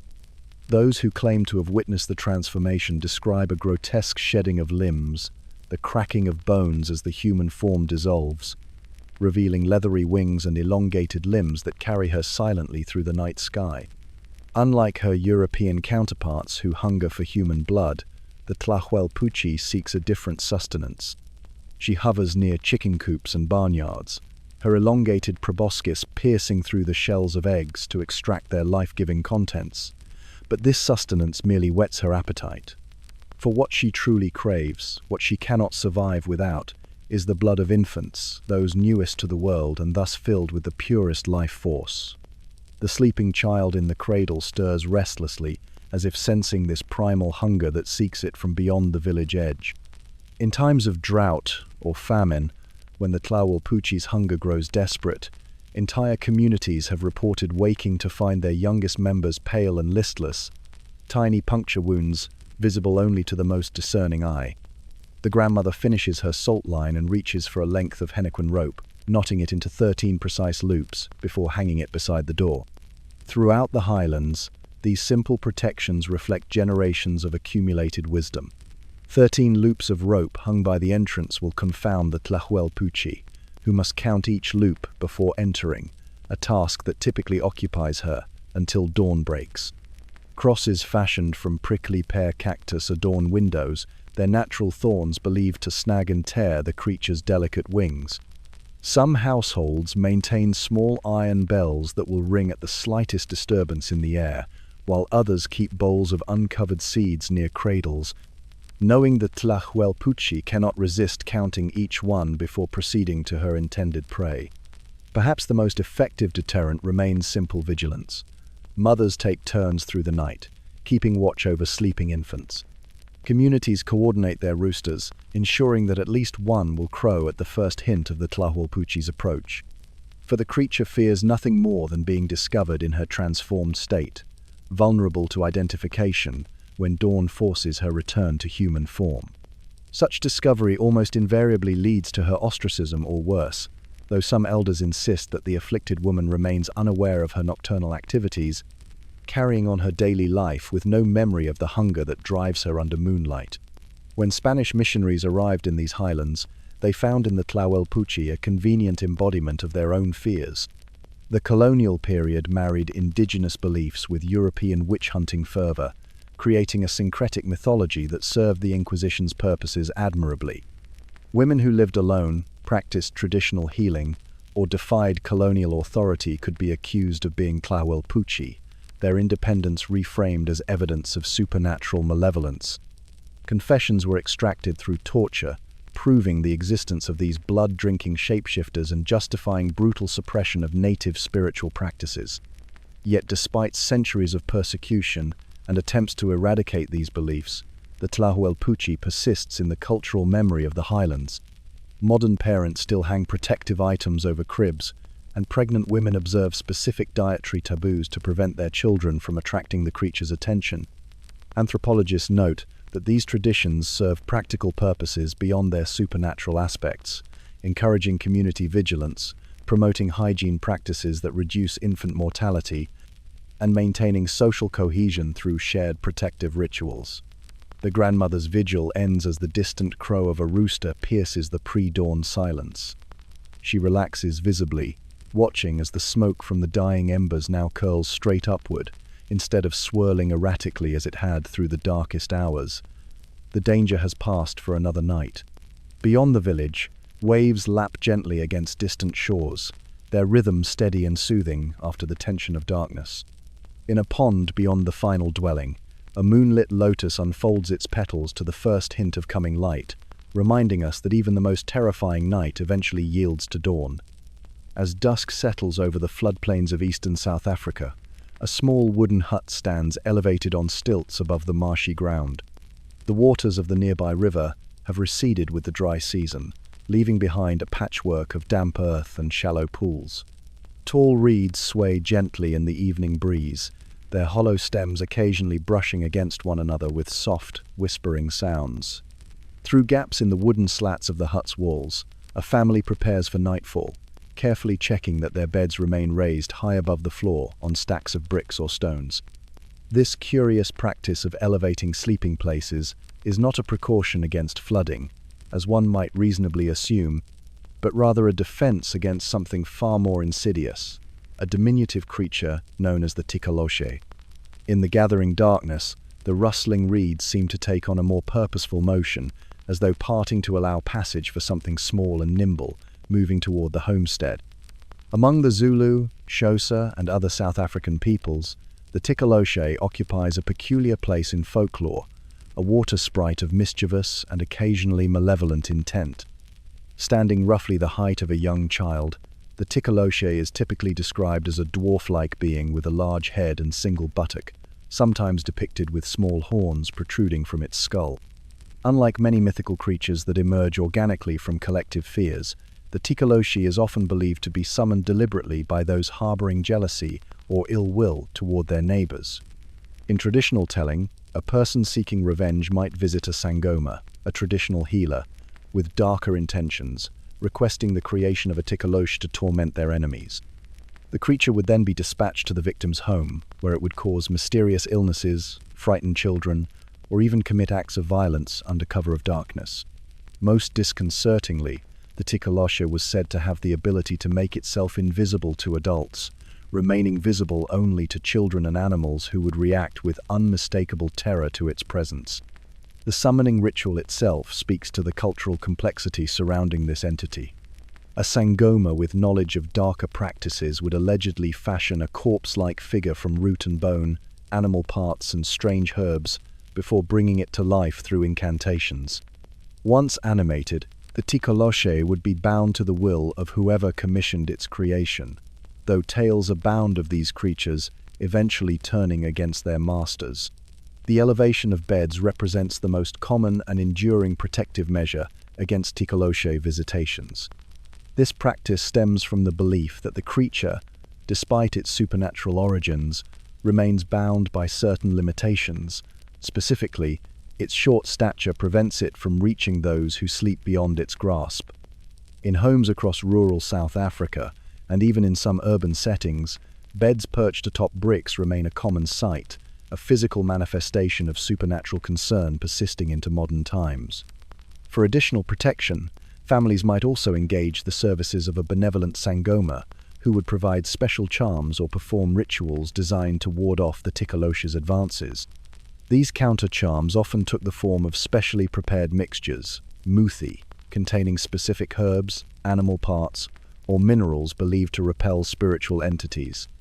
Such protective muthi might be sprinkled around the perimeter of the home, placed beneath sleeping mats, or worn as amulets by vulnerable family members. During the apartheid era, as rural populations increasingly migrated to urban centers for work, the Tikaloshi legend adapted and evolved in fascinating ways. In crowded township housing, where traditional protective measures were sometimes difficult to implement, reports of Tikaloshi sightings and activities became interwoven with the social and political tensions of the time. Some scholars have suggested that the persistence of Tikaloshi beliefs in urban settings served as a metaphorical expression of the invisible systemic oppression experienced under apartheid, a malevolent force that could strike arbitrarily and against which conventional defenses seemed inadequate. Urban legends from this period frequently positioned the Tikaloshi as an agent of mysterious disappearances or unexplained deaths, with whispered accounts of the creature being summoned by those seeking advantage in the harsh competition for limited resources and opportunities. The elevated bed tradition persisted even in cramped township accommodations, with makeshift solutions involving stacked cinder blocks or salvaged materials serving the same protective purpose as the more traditional arrangements found in rural homesteads.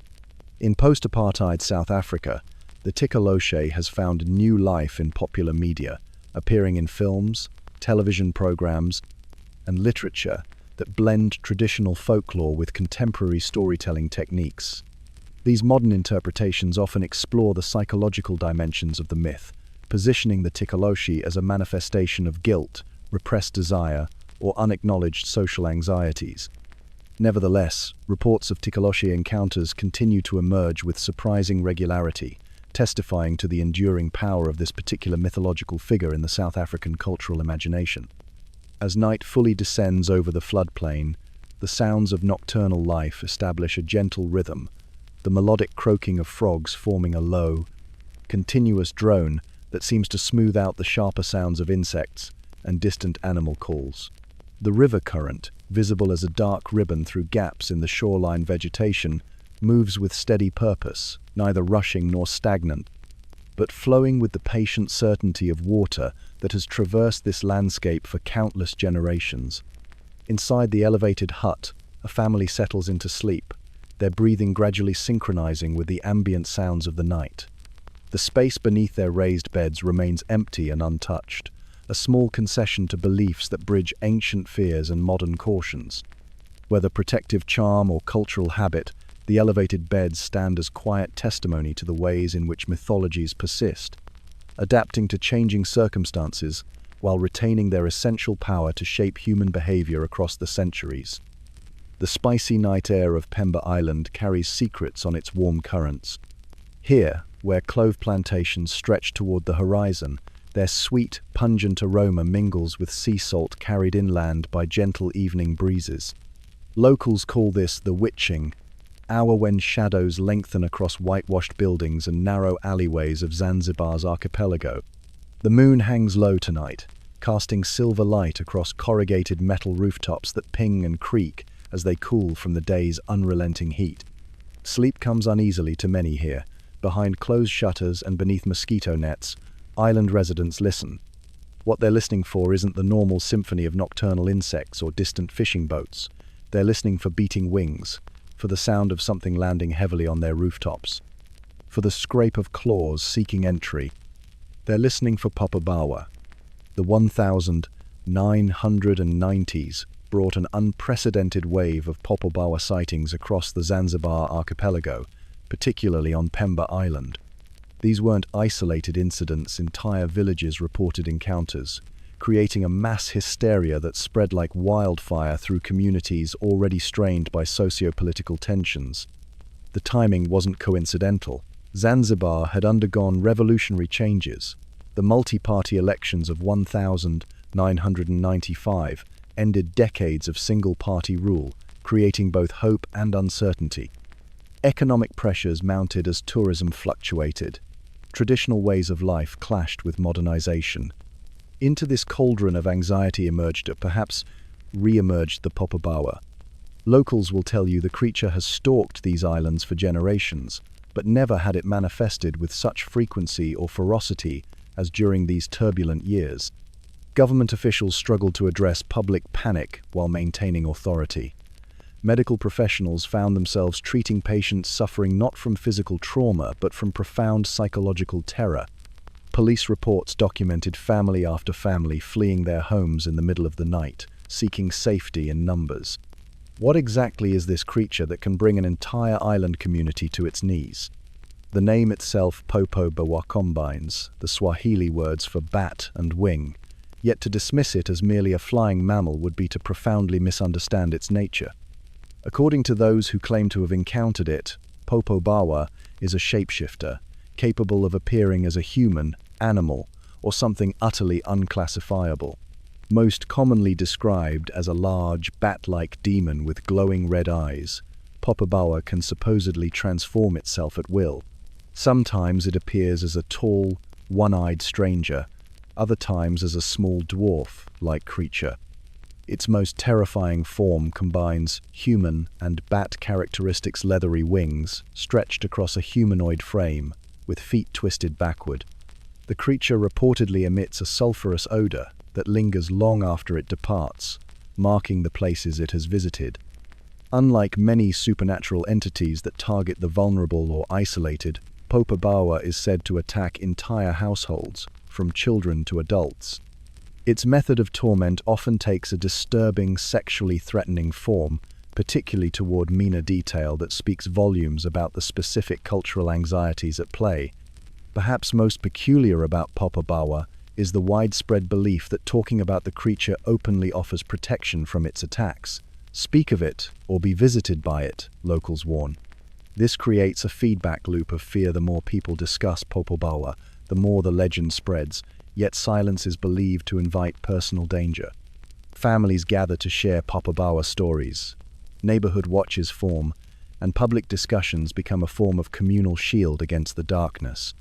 During peak hysteria, some communities would collectively sleep outside, arranging themselves in circles around fires. Children were kept home from school. Daily routines fractured as sleep deprivation took its toll. Families burned incense and placed special amulets above doorways. Islamic scholars performed protective rituals. Christian pastors led prayer services against the demonic entity.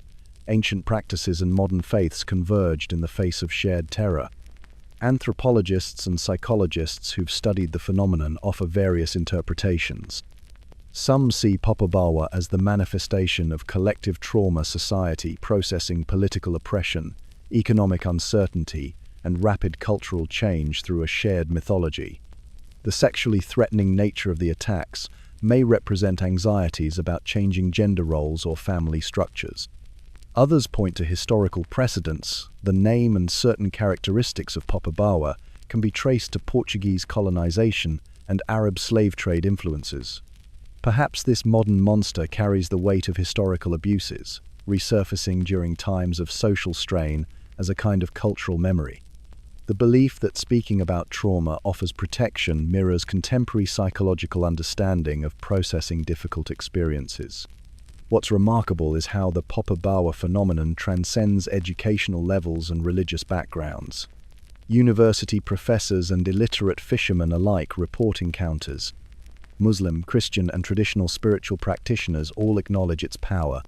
Fear creates its own reality. Whether or not Popo Bawa exists in physical form, its psychological presence has shaped generations of Zanzibari experience.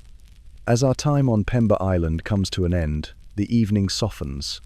Dhow fishing boats with lanterns hung from their masts bob gently in the harbour, creating constellations of golden light against darkening waters.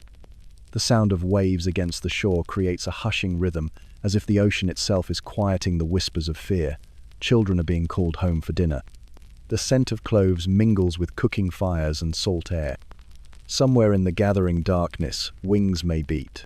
Or perhaps it's just the wind through palm fronds. On these islands of spice and ancient stories, the line between the natural and supernatural remains beautifully, terrifyingly thin. As twilight descends upon the ancient Irish countryside, a gossamer veil of mist rises from the sodden moors, embracing the weathered stone walls of a solitary thatched cottage. The landscape surrenders to darkness, save for the ethereal blue-green glow of foxfire, that mysterious luminescence born of decay dancing among blades of wet grass. Moisture hangs heavy in the air, each droplet a prism for moonlight that occasionally pierces the cloud cover. The cottage stands sentinel against the encroaching night, its windows warm with firelight, a fragile bastion of humanity in a realm where the boundaries between worlds grow thin. Here, in this liminal space where reality blurs like watercolors on damp parchment, stories of the Bean Seedhay have been whispered for countless generations. These tales drift through time like the very mist that now caresses the landscape, carrying with them the weight of ancestral memory and the inescapable certainty of mortality that touches all who dwell beneath these shifting skies. The Bean Seedhay, or Banshee, as she came to be known in anglicised speech, emerges from the deepest roots of Gaelic tradition, her origins entangled with the ancient clan structures that once defined Irish society. She is not a harbinger of death, as commonly misunderstood, but rather a messenger, a spiritual herald, announcing the inevitable passage of a soul from this world to the next. In the oldest tales, each family of noble Irish lineage possessed its own Bean Seedhay, a feminine presence bound through generations to announce the approaching death of family members. This connection speaks to the profound importance the ancient Irish placed on bloodlines and kinship bonds, with the Banshee serving as an ancestral guardian watching over the family through centuries of joy and sorrow. The mournful cry of the Banshee, that soul-piercing wail that echoes across lonely valleys and wind-swept hills, finds its cultural parallel in the keening traditions that once formed the backbone of Irish funeral rites. Keening, from the Irish cawiniad, meaning to cry or lament, was traditionally performed by women who possessed the rare gift of giving voice to grief too profound for ordinary expression. These keening women would compose extemporaneous verses honoring the deceased, their undulating cries rising and falling like ocean waves against the shore of eternity. The boundary between the supernatural keen of the Banshee and the earthly lamentations of mortal women often blurred in the cultural consciousness, both serving as essential bridges between the community of the living and the realm of ancestors. This intertwining of the otherworldly and the mundane reflects the unique perspective of Gaelic spirituality, which never drew rigid lines between natural and supernatural domains. The Bean Seedhay exists in a liminal state, neither fully of this world, nor entirely separate from it, much like the mist that now drifts across our moonlit moor, touching everything yet remaining impossible to grasp. Those fortunateer, perhaps unfortunate enough to glimpse the Banshee, often describe a slender figure of unearthly beauty, her form seemingly woven from moonlight and shadow. Most commonly, she appears as a silver-haired woman of indeterminate age, her pale features bearing an expression of infinite sorrow. She may be found seated upon a lichen-covered stone near running water, or beneath the spreading branches of a hawthorn tree, places where the veil between worlds naturally thins. There, with patient, measured movements, she brushes her long, lustrous hair with a silver comb, the rhythmic strokes marking the passage of time that remains for the one soon to depart. The comb itself carries significant weight in Irish folklore, becoming a cautionary motif repeated across generations. To find a comb lying abandoned in the wild was considered a grave omen, an object dropped by the Banshee herself, perhaps. Those who encountered such an item were strongly advised to leave it undisturbed, for to take possession of the Banshee's comb was to invite her attention, and her attention inevitably preceded loss. This seemingly simple act of grooming, transformed through cultural context into a powerful symbol of impending transition, illustrates how the mundane and the mystical intertwine in the rich tapestry of Irish belief. As centuries passed and Ireland's history unfolded through foreign invasions, religious transformations, and social upheavals, the Bean Seedhay adapted, her story evolving alongside the people she watched over. During medieval times, when clan structures formed the foundation of Gaelic society, the Banshee's loyalty to specific families became firmly established in folklore. Great houses such as the O'Neills, O'Briens, O'Connors, and Kavanaghs were said to have their own dedicated Bean Seedhay, supernatural allies whose presence, though frightening, confirmed the ancient nobility of their bloodlines. This period also saw the rise of professional keeners, women whose services were sought for funerals of significance. These skilled practitioners of ritualized grief would gather to compose and perform lamentations celebrating the deceased's lineage, accomplishments, and character. The parallels between these earthly keeners and their supernatural counterpart became increasingly pronounced, both serving as vessels for community grief, both maintaining connections to ancestral memory through oral tradition, both women operating at the edges of society with abilities beyond ordinary experience. The professional keening tradition persisted well into the 19th century, despite repeated attempts by church authorities to suppress what they viewed as pagan holdovers inappropriate for Christian burial. The bean seedy, however, proved more resilient than her human counterparts, continuing to appear in family stories, literary works, and personal encounters even as Ireland modernized. Perhaps this endurance speaks to something essential in the human experiencer: need for liminal figures who can mediate between what we know and what lies beyond our understanding. Even now, in our age of scientific explanation and technological marvels, stories of the Banshee persist across the Irish diaspora. Families separated from their ancestral lands by oceans and generations still speak in hushed tones of the bean seedy who follows their bloodline, faithful beyond death and distance. Her presence in contemporary imagination suggests that some archetypal needs transcend time: the desire for connection to our roots, for warning before inevitable loss, for assurance that something of us persists beyond our final breath. As our journey through this misty landscape of legend comes to its close, imagine now the gentle notes of a distant harp carried on the night breeze. The melody, ancient yet familiar, drifts across the peat bogs and stone walls, weaving between stands of rowan and hawthorn. The foxfire dims, returning to the earth from which it briefly emerged. The mist thickens, softening all edges, blurring boundaries between what is seen and unseen.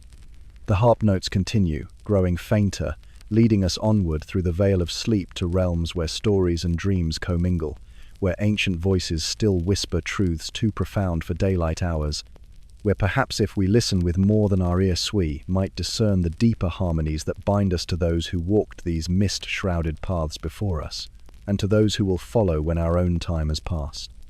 The ice of Frobisher Bay speaks its own language, a dialect of creaks and groans that varies with the season. In winter's deepest heart, when darkness stretches for 20 hours a day, the sea ice converses most dramatically, cracking like ancient bones shifting beneath a thin blanket of snow. Beneath this fractured ceiling, green-black water swirls, catching the rare glint of starlight or aurora that manages to penetrate the darkness.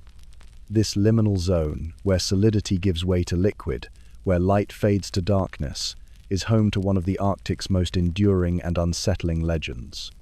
The elders say the Kalupalik watches from those depths, her eyes the pale green of sea ice viewed from below.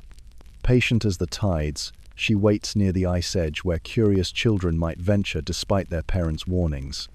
Her skin is said to match the water, sometimes described as green like seaweed, other times as the blue-black of the deepest ocean trenches. Long, strong fingers end in talons that never lose their grip once they've closed around a child's ankle or wrist. Her hair floats about her head like strands of kelp, occasionally mistaken for seaweed by the unwary child who strays too close to the water's edge. What distinguishes the Kalupalik from other water spirits is her distinctive Amortiktha traditional parka worn by Inuit women, designed with a pouch to carry infants against their backs. But the Kalupalik's garment isn't sewn from caribou hide or sealskin. Hers is fashioned from eider feathers, waterproof and shimmering with an iridescence that catches what little light penetrates the depths. And unlike a mother's amortic, which cradles a single child, the Kalupalik's pouch seems endlessly expandable, able to accommodate every child she captures. Most distinctive is her call, not a shout or a shriek, but a gentle, almost soothing hum that carries across ice and water. Some stories describe it as similar to the sound of throat singing, rising and falling in hypnotic patterns. Children who hear this humming feel compelled to move closer to the ice edge, drawn by curiosity and the strange beauty of the sound, until they're within her reach. Then, with startling speed, she emerges just enough to grasp them, pull them into the green-black depths, and tuck them into her amortic before disappearing beneath the ice once more. Like many enduring myths, the tale of the Kalupalik serves multiple purposes in Inuit culture. Most obviously, it's a warning against one of the Arctic's most immediate dangers: thin ice and frigid water. In a landscape where temperatures routinely plunge far below freezing, falling through ice means almost certain death without immediate help. The Kalupalik gives this environmental danger a face and form, making the abstract threat concrete for young minds. But beyond this practical warning lies a deeper teaching about community responsibility and the wisdom of elders. Children who fall prey to the Kalupalik in these stories are almost always those who've wandered away from the watchful eyes of adults, who've ignored warnings about where not to play. The myth reinforces the crucial importance of heeding elders' advice not as arbitrary restrictions, but as vital knowledge passed down through generations of Arctic survival. Some versions of the story offer a possibility of rescue. If parents realize quickly that their child has been taken, they might follow the trail of broken ice to where the Kalupalik descended with their child. There, with the help of a shaman, they might bargain for the child's return, usually by offering something of significant value, or by proving their devotion through some difficult task. These variants emphasize the community's responsibility for its youngest members, and remind listeners that even serious mistakes can sometimes be remedied through collective action. Fascinating, too, is how the figure of the Kalupalik has evolved in contemporary Inuit storytelling. Throat singers like Tanya Tagaq have incorporated the legend into performances that bridge traditional and modern artistic expressions, her vocals sometimes evoking the hypnotic humming attributed to the sea siren. Award-winning graphic novelist Michael Kusugak reimagined the tale for new generations in his work Arctic Stories, preserving the essence of the warning while adapting it for children growing up in today's changing Arctic.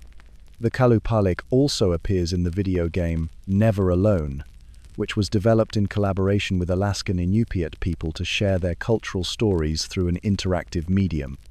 Players encounter the green-handed spirit as one of several traditional figures brought to digital life, introducing the legend to audiences who might never have heard these stories otherwise.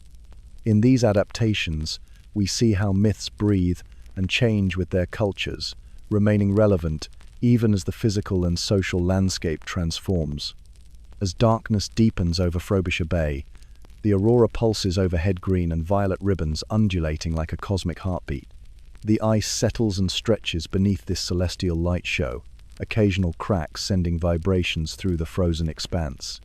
In Inuit tradition, these northern lights are sometimes said to be the spirits of the ancestors, dancing across the sky. Perhaps the Kalupalik, too, pauses in her eternal watching to glance upward at this display, momentarily distracted from her vigil at the border between ice and water, between safety and peril. The sea beneath the ice falls silent now, currents moving in slow, dreamlike patterns. The humming that might be the Kalupalik's call fades into the greater quiet of the Arctic night. As we drift away from this frozen shoreline, from this legend born of ice and darkness and a parent's eternal fear for their child's safety, let your mind ease into that stillness. Find in it the peace that comes with shelter, with wisdom heeded, with dangers respected and therefore avoided. Above us now, fireflies begin to rise, their gentle illumination lifting skyward until they seem to merge, with the stars themselves points of light above, mirroring points of light below in perfect symmetry. The boundary between earth and sky blurs, just as the boundary between story and lesson, between myth and meaning, dissipates into the gentle darkness of understanding. Rest here, in this moment of balance, as we prepare to drift toward our next legend, carried on currents of sleep as ancient and powerful as the tales themselves. As twilight settles over the Angolan savanna, the mopane trees begin their nightly conversation. Listen closely, and you might hear that characteristic clicking sound as their leaves fold together, whispering secrets into the cooling air. The shadows lengthen across the ochre soil, and distant hills dissolve into the purple haze of evening. It is during these transitional moments, when day reluctantly surrenders to night, that the Kishi is said to emerge from the wilderness. Among Angola's Chokwe people and neighboring cultures, few creatures inspire as much dread as the deceptive Kishi. Imagine, if you will, a being of perfect duality of seduction and predation combined into one impossible form. From the front, The Kishi presents itself as the embodiment of masculine beauty, a handsome human face with gleaming eyes, perfect features, and an irresistible smile that betrays nothing of its true nature. Many accounts describe an almost hypnotic quality to this face, capable of charming even the most cautious observer. But this is merely the Kishi's facade, for what lies behind reveals its monstrous truth.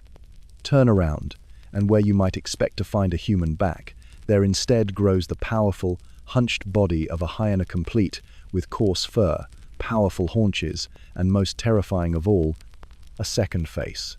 This hyena visage bears little resemblance to its human counterpart. Its eyes glow with hunger rather than charm. Its jaws are filled not with human teeth but with the crushing molars and tearing canines of a scavenger predator, capable of powdering bone and rendering flesh with equal efficiency. In traditional stories, the Kishi employs a hunting strategy as duplicitous as its form. Under the cover of darkness, it ventures from the wilderness into villages or their outskirts, where it seeks out young women walking alone. Using its handsome human face and silver-tongued charm, the creature presents itself as a potential suitor. It speaks with eloquence and flattery, convincing its chosen victim to accompany it away from the safety of others, perhaps to see the moonlight on the river, or to sit beneath a particularly beautiful baobab tree. The Kishi is patient, leading its companion farther and farther from any possible intervention. When sufficient distance has been achieved, the creature's true nature reveals itself.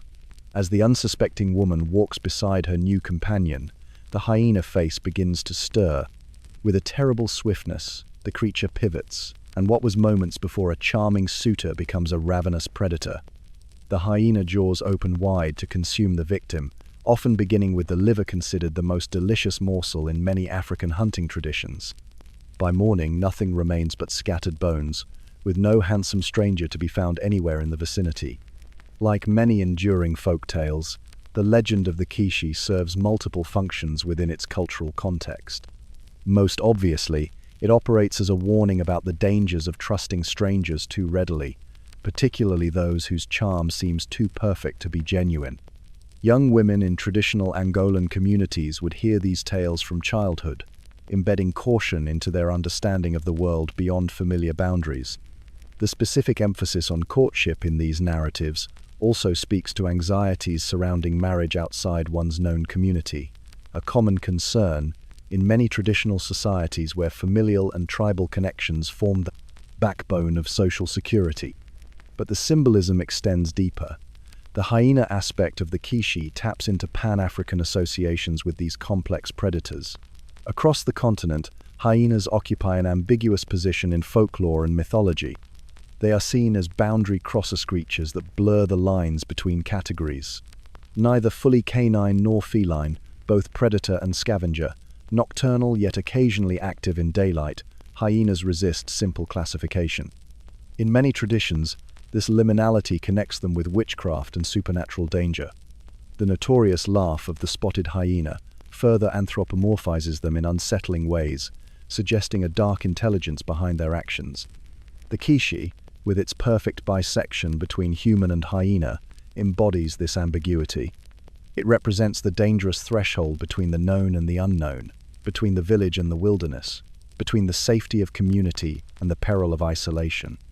Its dual nature speaks to fundamental human fears about deception, the terror of discovering too late that what we believed to be trustworthy was merely a convincing disguise for something that means us harm. Some ethnographers have suggested connections between the Kishi and historical experiences with outsiders or neighboring groups, particularly during periods of conflict or slave trading. The handsome stranger who leads one away, never to return, may encode generations of collective trauma and loss. Others see the Kishi as representing more universal human experiences, with predatory individuals whose external charm masks internal malevolence, folk psychology understanding of what modern terminology might call psychopathy or narcissism. What remains most fascinating about the Kishi is how it continues to resonate even in contemporary contexts. The fear of the charming deceiver transcends its original cultural boundaries, speaking to anxieties that persist in our supposedly more sophisticated modern world. Perhaps this explains why such creatures endure in our collective imagination, their stories carried forward like those distant drum beats now slowing across the savannah, a rhythm unchanged as firelight catches the steady glow of embers, their orange light holding back the darkness for just a little while longer. The fog settles like a shroud across the ancient cemetery, transforming weathered headstones into shadowy sentinels guarding secrets long forgotten. In the remote villages of Serbia, Bosnia, and Montenegro, nights like these belong to the Drekavac. The name itself, derived from the verb to scream, warns of what's to come. As midnight approaches, the silence breaks not with the howl of wolves or the cry of jackals, but with something altogether more unsettling, a piercing wail that begins as a child's sob before rising to the anguished scream of a man, then transforming into the guttural bellow of a beast. Local wisdom says that when an owl's hoot follows this terrible cry, it's already too late. The Drekavac has marked its next victim. Villagers speak of it in hushed Tanisa creature, neither fully dead nor truly alive. The most common tales describe a spirit of unbaptized children, those poor souls denied proper burial rites and doomed to wander between worlds. Others tell of a more corporeal horror, a gaunt, stretched figure with the distended body of a human but the legs of a goat, moving with unnatural speed between the graves. Its skin hangs loose like ill-fitting clothes, and where a face should be, witnesses describe only a void framed by matted hair. Most disturbing are the accounts of its eyes vacant yet somehow knowing, fixing upon those whose deaths approach with terrible certainty. The creature's appearance is said to be an omen, a harbinger of doom not just for individuals but sometimes for entire communities. Farmers who spot the Drekavac lurking near their livestock know to prepare for disease. Hunters who hear its cry while in the forest understand they should abandon their pursuit and return home immediately. But most feared is its appearance near homes, particularly those with the ill or elderly, for the Drekavac seldom comes to observe the living without purpose. In many accounts, its arrival precedes death within 3 days, a countdown, marked by increasingly closer and louder screams each night. What makes the Drekavac particularly fascinating to scholars of folklore is how it embodies specific cultural anxieties of the Balkan region. In areas where infant mortality remained devastatingly high well into the 19th century, the fear of children dying before baptism created a special category of griefone tinged with spiritual uncertainty. The Orthodox Church teachings held that such souls existed in limbo, neither condemned nor saved. This theological ambiguity manifested in the Drekavac, a being trapped between states, forever seeking recognition and proper passage to the afterlife. The creature also reflects older, pre-Christian beliefs that never fully disappeared, despite centuries of official Christian practice. Some etymologists connect the Drekavac to ancient Slavic spirits that guarded boundaries between worlds, the liminal spaces where the veil grows thin. Village customs of leaving small offerings at cemetery gates on certain nights suggest remnants of appeasement rituals far older than the churches that now stand in these communities. More practical interpretations suggest the legend served as a way to ensure proper religious observance and prompt baptism, while also explaining the mysterious sounds of the Balkan forests, the wind through karst formations, or the cries of foxes during mating season that can sound distressingly human. What distinguishes the Drekavac from many similar European creatures is its surprising persistence into the modern era. While many folkloric beings receded as electric lights pushed back the shadows, sightings of the Drekavac surged during periods of social upheaval throughout the 20th century. The creature appeared with disturbing frequency during both world wars, particularly in regions experiencing mass casualties and hasty, improper burials. Refugees fleeing violence during the Yugoslav wars of the 1990s brought fresh accounts describing how the familiar wail could be heard in abandoned villages after military forces had moved through. A particularly detailed account comes from a Serbian officer stationed near a small mountain cemetery in 1916. In his journal, he describes how for 3 consecutive nights his men heard the crying of something that began as a child but ended as no earthly creature should sound. On the fourth night, the screaming seemed to come from inside their encampment. By morning, 7 soldiers had fallen ill with what would later be identified as typhus. 4 would not survive the week. The officer, a university-educated man with little patience for superstition, nonetheless wrote, "I cannot shake the conviction that something moved among us that night. Something that knew what was coming before the fever showed itself." Similar patterns emerged during the Bosnian conflict, where survivors from certain villages insisted they heard the Drekavac's warning in the nights before attacks. Psychologists working with war trauma patients have noted how the ancient legend provided a framework for processing incomprehensible horror, a cultural shorthand for articulating the sense of doom that preceded violence. The creature became, in some ways, a means of giving form to formless dread, of making tangible the intangible anxiety of living in uncertain times. Yet not all encounters end in tragedy. In the quieter stories, rarely shared with outsiders, the Drekavac sometimes appears not to herald death but to prevent it. Elderly villagers tell of children who, upon hearing the scream, stayed home from a hunting trip that ended in accident, or families who fled their homes after a visitation, only to return and find their roof collapsed. These merciful variations suggest a more complex relationship. Perhaps the creature, born of humans denied their proper transition, occasionally works to spare others a similar fate. The bell of the old stone church tolls once, a single note that travels through the thinning mist. Morning approaches, and with it the Drekavac must retreat to whatever space it occupies between sunsets. The fog lifts gradually from the cemetery, revealing ordinary stones and overgrown paths, a place of memory rather than menace in the growing light. Yet locals know that understanding does not banish the ancient fears. It merely holds them at bay until darkness returns.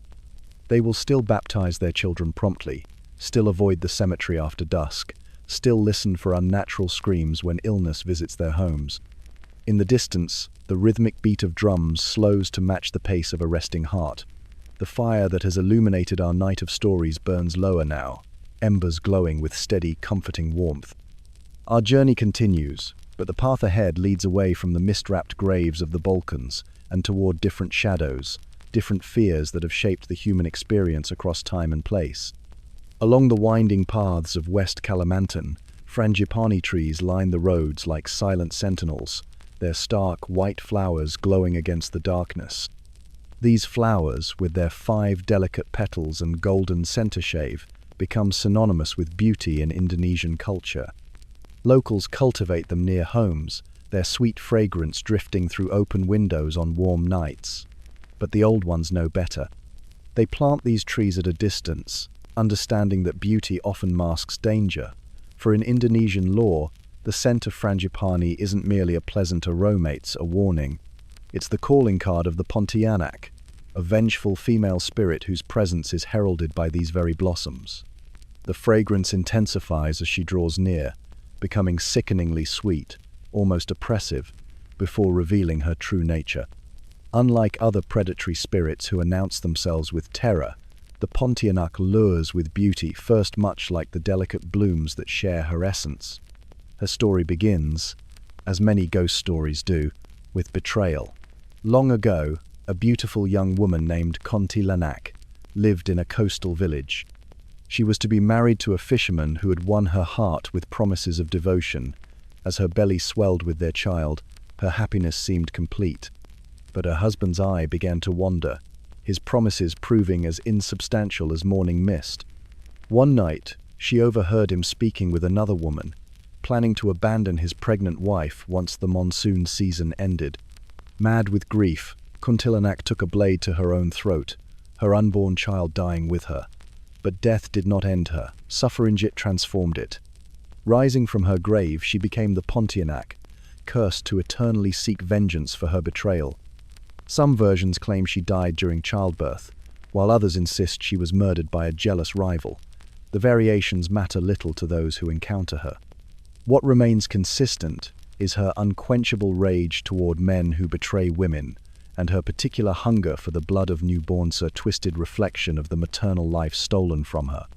The Pontianak appears as a beautiful woman from behind, with flowing black hair cascading down her back.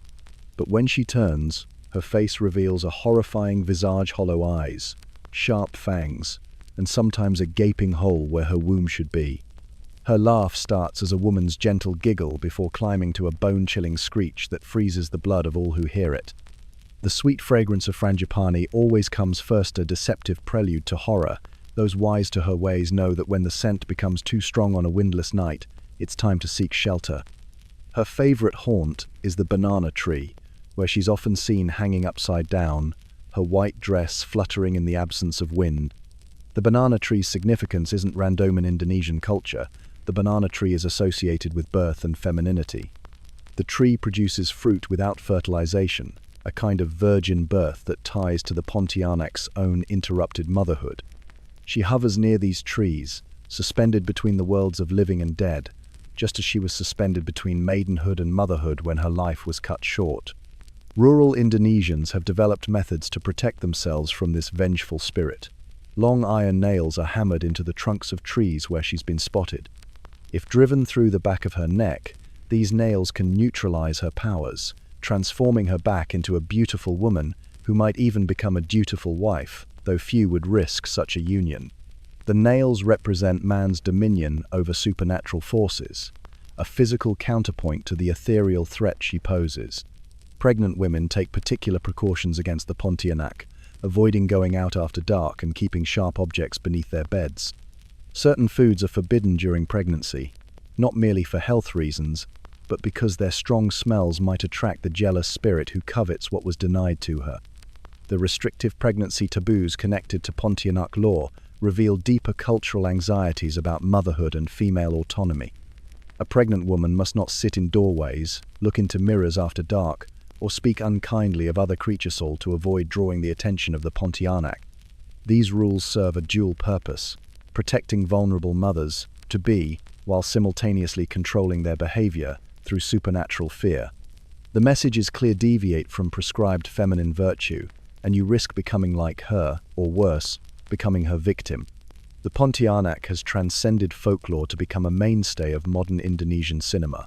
Beginning with the 1957 film Pontianak, directed by B.N. Rao, this vengeful spirit has starred in dozens of horror movies, becoming as recognizable in Southeast Asian film as Dracula is in Western traditions. These films often modernize her tale, while maintaining her essential tragedy. Recent productions like Perempuan Tanah Jahanam, Impetigore, reimagine the Pontianak's curse as generational trauma, haunting not just individuals but entire communities. Through cinema, the Pontianak has evolved from simple monster to complex metaphor, representing women's rage against patriarchal structures, the consequences of abandoned responsibility, and the lingering pain of historical violence against women and children. As night deepens, the frangipani petals drift lazily to earth, settling like pale stars on the dark ground. Their scent now seems benign, a gentle reminder of beauty rather than a harbinger of doom. The tropical air turns balmy rather than fearful, embracing rather than threatening. Perhaps tonight, the Pontianak has found peace, or perhaps she hunts elsewhere, leaving this quiet corner of Kalimantan undisturbed. The distant drumbeat that has punctuated our journey slows now, matching the rhythm of steady breathing. Fire embers glow with constant warmth rather than flickering warning. The night holds its secrets close, neither revealing nor concealing the supernatural world that may exist just beyond our perception. We rest here a moment, in the space between stories, where fear gives way to contemplation. The ancient Fen Road stretches like a ribbon of faded silver through the marshlands of East Anglia, a pathway worn by centuries of footfalls, both mortal and, if the stories are to be believed, something altogether different. Tonight, as our journey continues, we find ourselves on this lonely thoroughfare, where the horizon blurs between marsh and sky, in that peculiar way unique to the flatlands of Norfolk and Suffolk. The air hangs heavy here, charged with the promise of thunder that builds in layers above the distant North Sea. Salt-laden winds whisper through the reeds, causing them to bow and sway in undulating patterns that sailors once claimed could foretell coming storms. The clouds above have gathered into a dense canopy, their underbellies painted in shades of bruised purple and slate grey. Occasional flashes illuminate their contours, revealing mountains of vapor hanging impossibly low over the fenland. The locals have always said that storms gather differently here, as though drawn to this particular stretch of ancient road by something unseen, something that watches and waits in the gathering gloom. The few cottages that punctuate this landscape have their shutters drawn tight tonight, yellow lamplight barely escaping through the cracks as though even illumination fears to venture too boldly onto the marshy path. Listen closely to the wind now, for in its keening voice, some claim to hear another sound entirely: the padding of enormous paws upon the sodden earth. The rhythmic breathing of something vast, moving through the mist that rises from the brackish waters. The locals call it Black Shuck, a spectral hound whose appearance has haunted the East Anglian coastline for centuries, its presence as much a part of this landscape as the salt-stained soil and wide, unforgiving skies. The most notorious account of this coal-eyed canine apparition dates to a summer storm in 1577, when terror struck the coastal town of Bungay. As thunder shook the foundations of Holy Trinity Church, worshippers gathered in prayer found their devotions interrupted by an otherworldly visitor. The doors of the ancient church burst open not by wind, but by the entrance of an enormous black dog with eyes that burned like glowing coals in the dimness. The spectral hound reportedly ran through the congregation, leaving devastation in its wake. 2 kneeling parishioners were struck dead where they prayed, their bodies blackened as though by lightning, while a third was reportedly drawn together like a piece of leather before the horrified assembly. The same creature was said to have visited St. Mary's Church in nearby Blythburgh that very day, where it left distinctive scorch marks upon the north door that can still be seen by curious visitors even now. 3 deep scratches, seemingly burned into the ancient wood, remain as a physical reminder of an encounter with the inexplicable. Church records from the period describe how the steeple collapsed during the storm, how the bells rang of their own accord as the creature prowled between the pews, leaving the scent of brimstone in its wake. The marks upon that door have resisted explanation for over 4 centuries, quietly challenging the skepticism of each passing generation. The legend of Black Shuck has become interwoven with the weather lore of this region, where fishermen once refused to set sail if they glimpsed a large black dog near the harbour before dawn. Such a sighting, they believed, foretold a storm that would claim lives. In the small fishing villages that dot the coastline, elderly residents still speak of grandparents who swore they had encountered the beast on fog-bound nights, its massive silhouette appearing suddenly in the mist before vanishing without a sound. Unlike many spectral hounds of European folklore, Black Shuck was not always considered an omen of certain death. Sometimes he appeared as a protector, guiding lost travellers safely through the treacherous marshlands when all paths had disappeared beneath rising waters. Maritime superstition holds that Black Shuck's territory extends beyond the shore and into the waves themselves. Sailors spoke of glimpsing massive paw prints on the decks of ships during overnight watches, while others claim to have heard the creature's characteristic howl cutting through the wind just before a sudden change in weather. These beliefs became so embedded in local seafaring tradition that captains would sometimes leave small offerings at the shoreline before departing on lengthy voyages, a quiet acknowledgement of the unseen forces that ruled these borderlands between earth and sea. The marshy coastline, with its countless hidden inlets and shifting pathways, made this region a paradise for smugglers during the 18th and 19th centuries. These gentlemen of the night embraced the legend of Black Shuck with particular enthusiasm, often spreading terrifying tales of the spectral hound to keep curious locals and revenue men away from their midnight operations. Some smugglers went so far as to outfit their own dogs with phosphorus-coated fur, creating glowing apparitions that would terrify any unfortunate soul who happened upon their clandestine activities. The boundary between actual encounters with something unexplained and these manufactured hauntings has blurred over centuries, each layer of story settling like sediment upon what came before. The image of this enormous black dog with flaming eyes has cast a long shadow across literature and folk culture.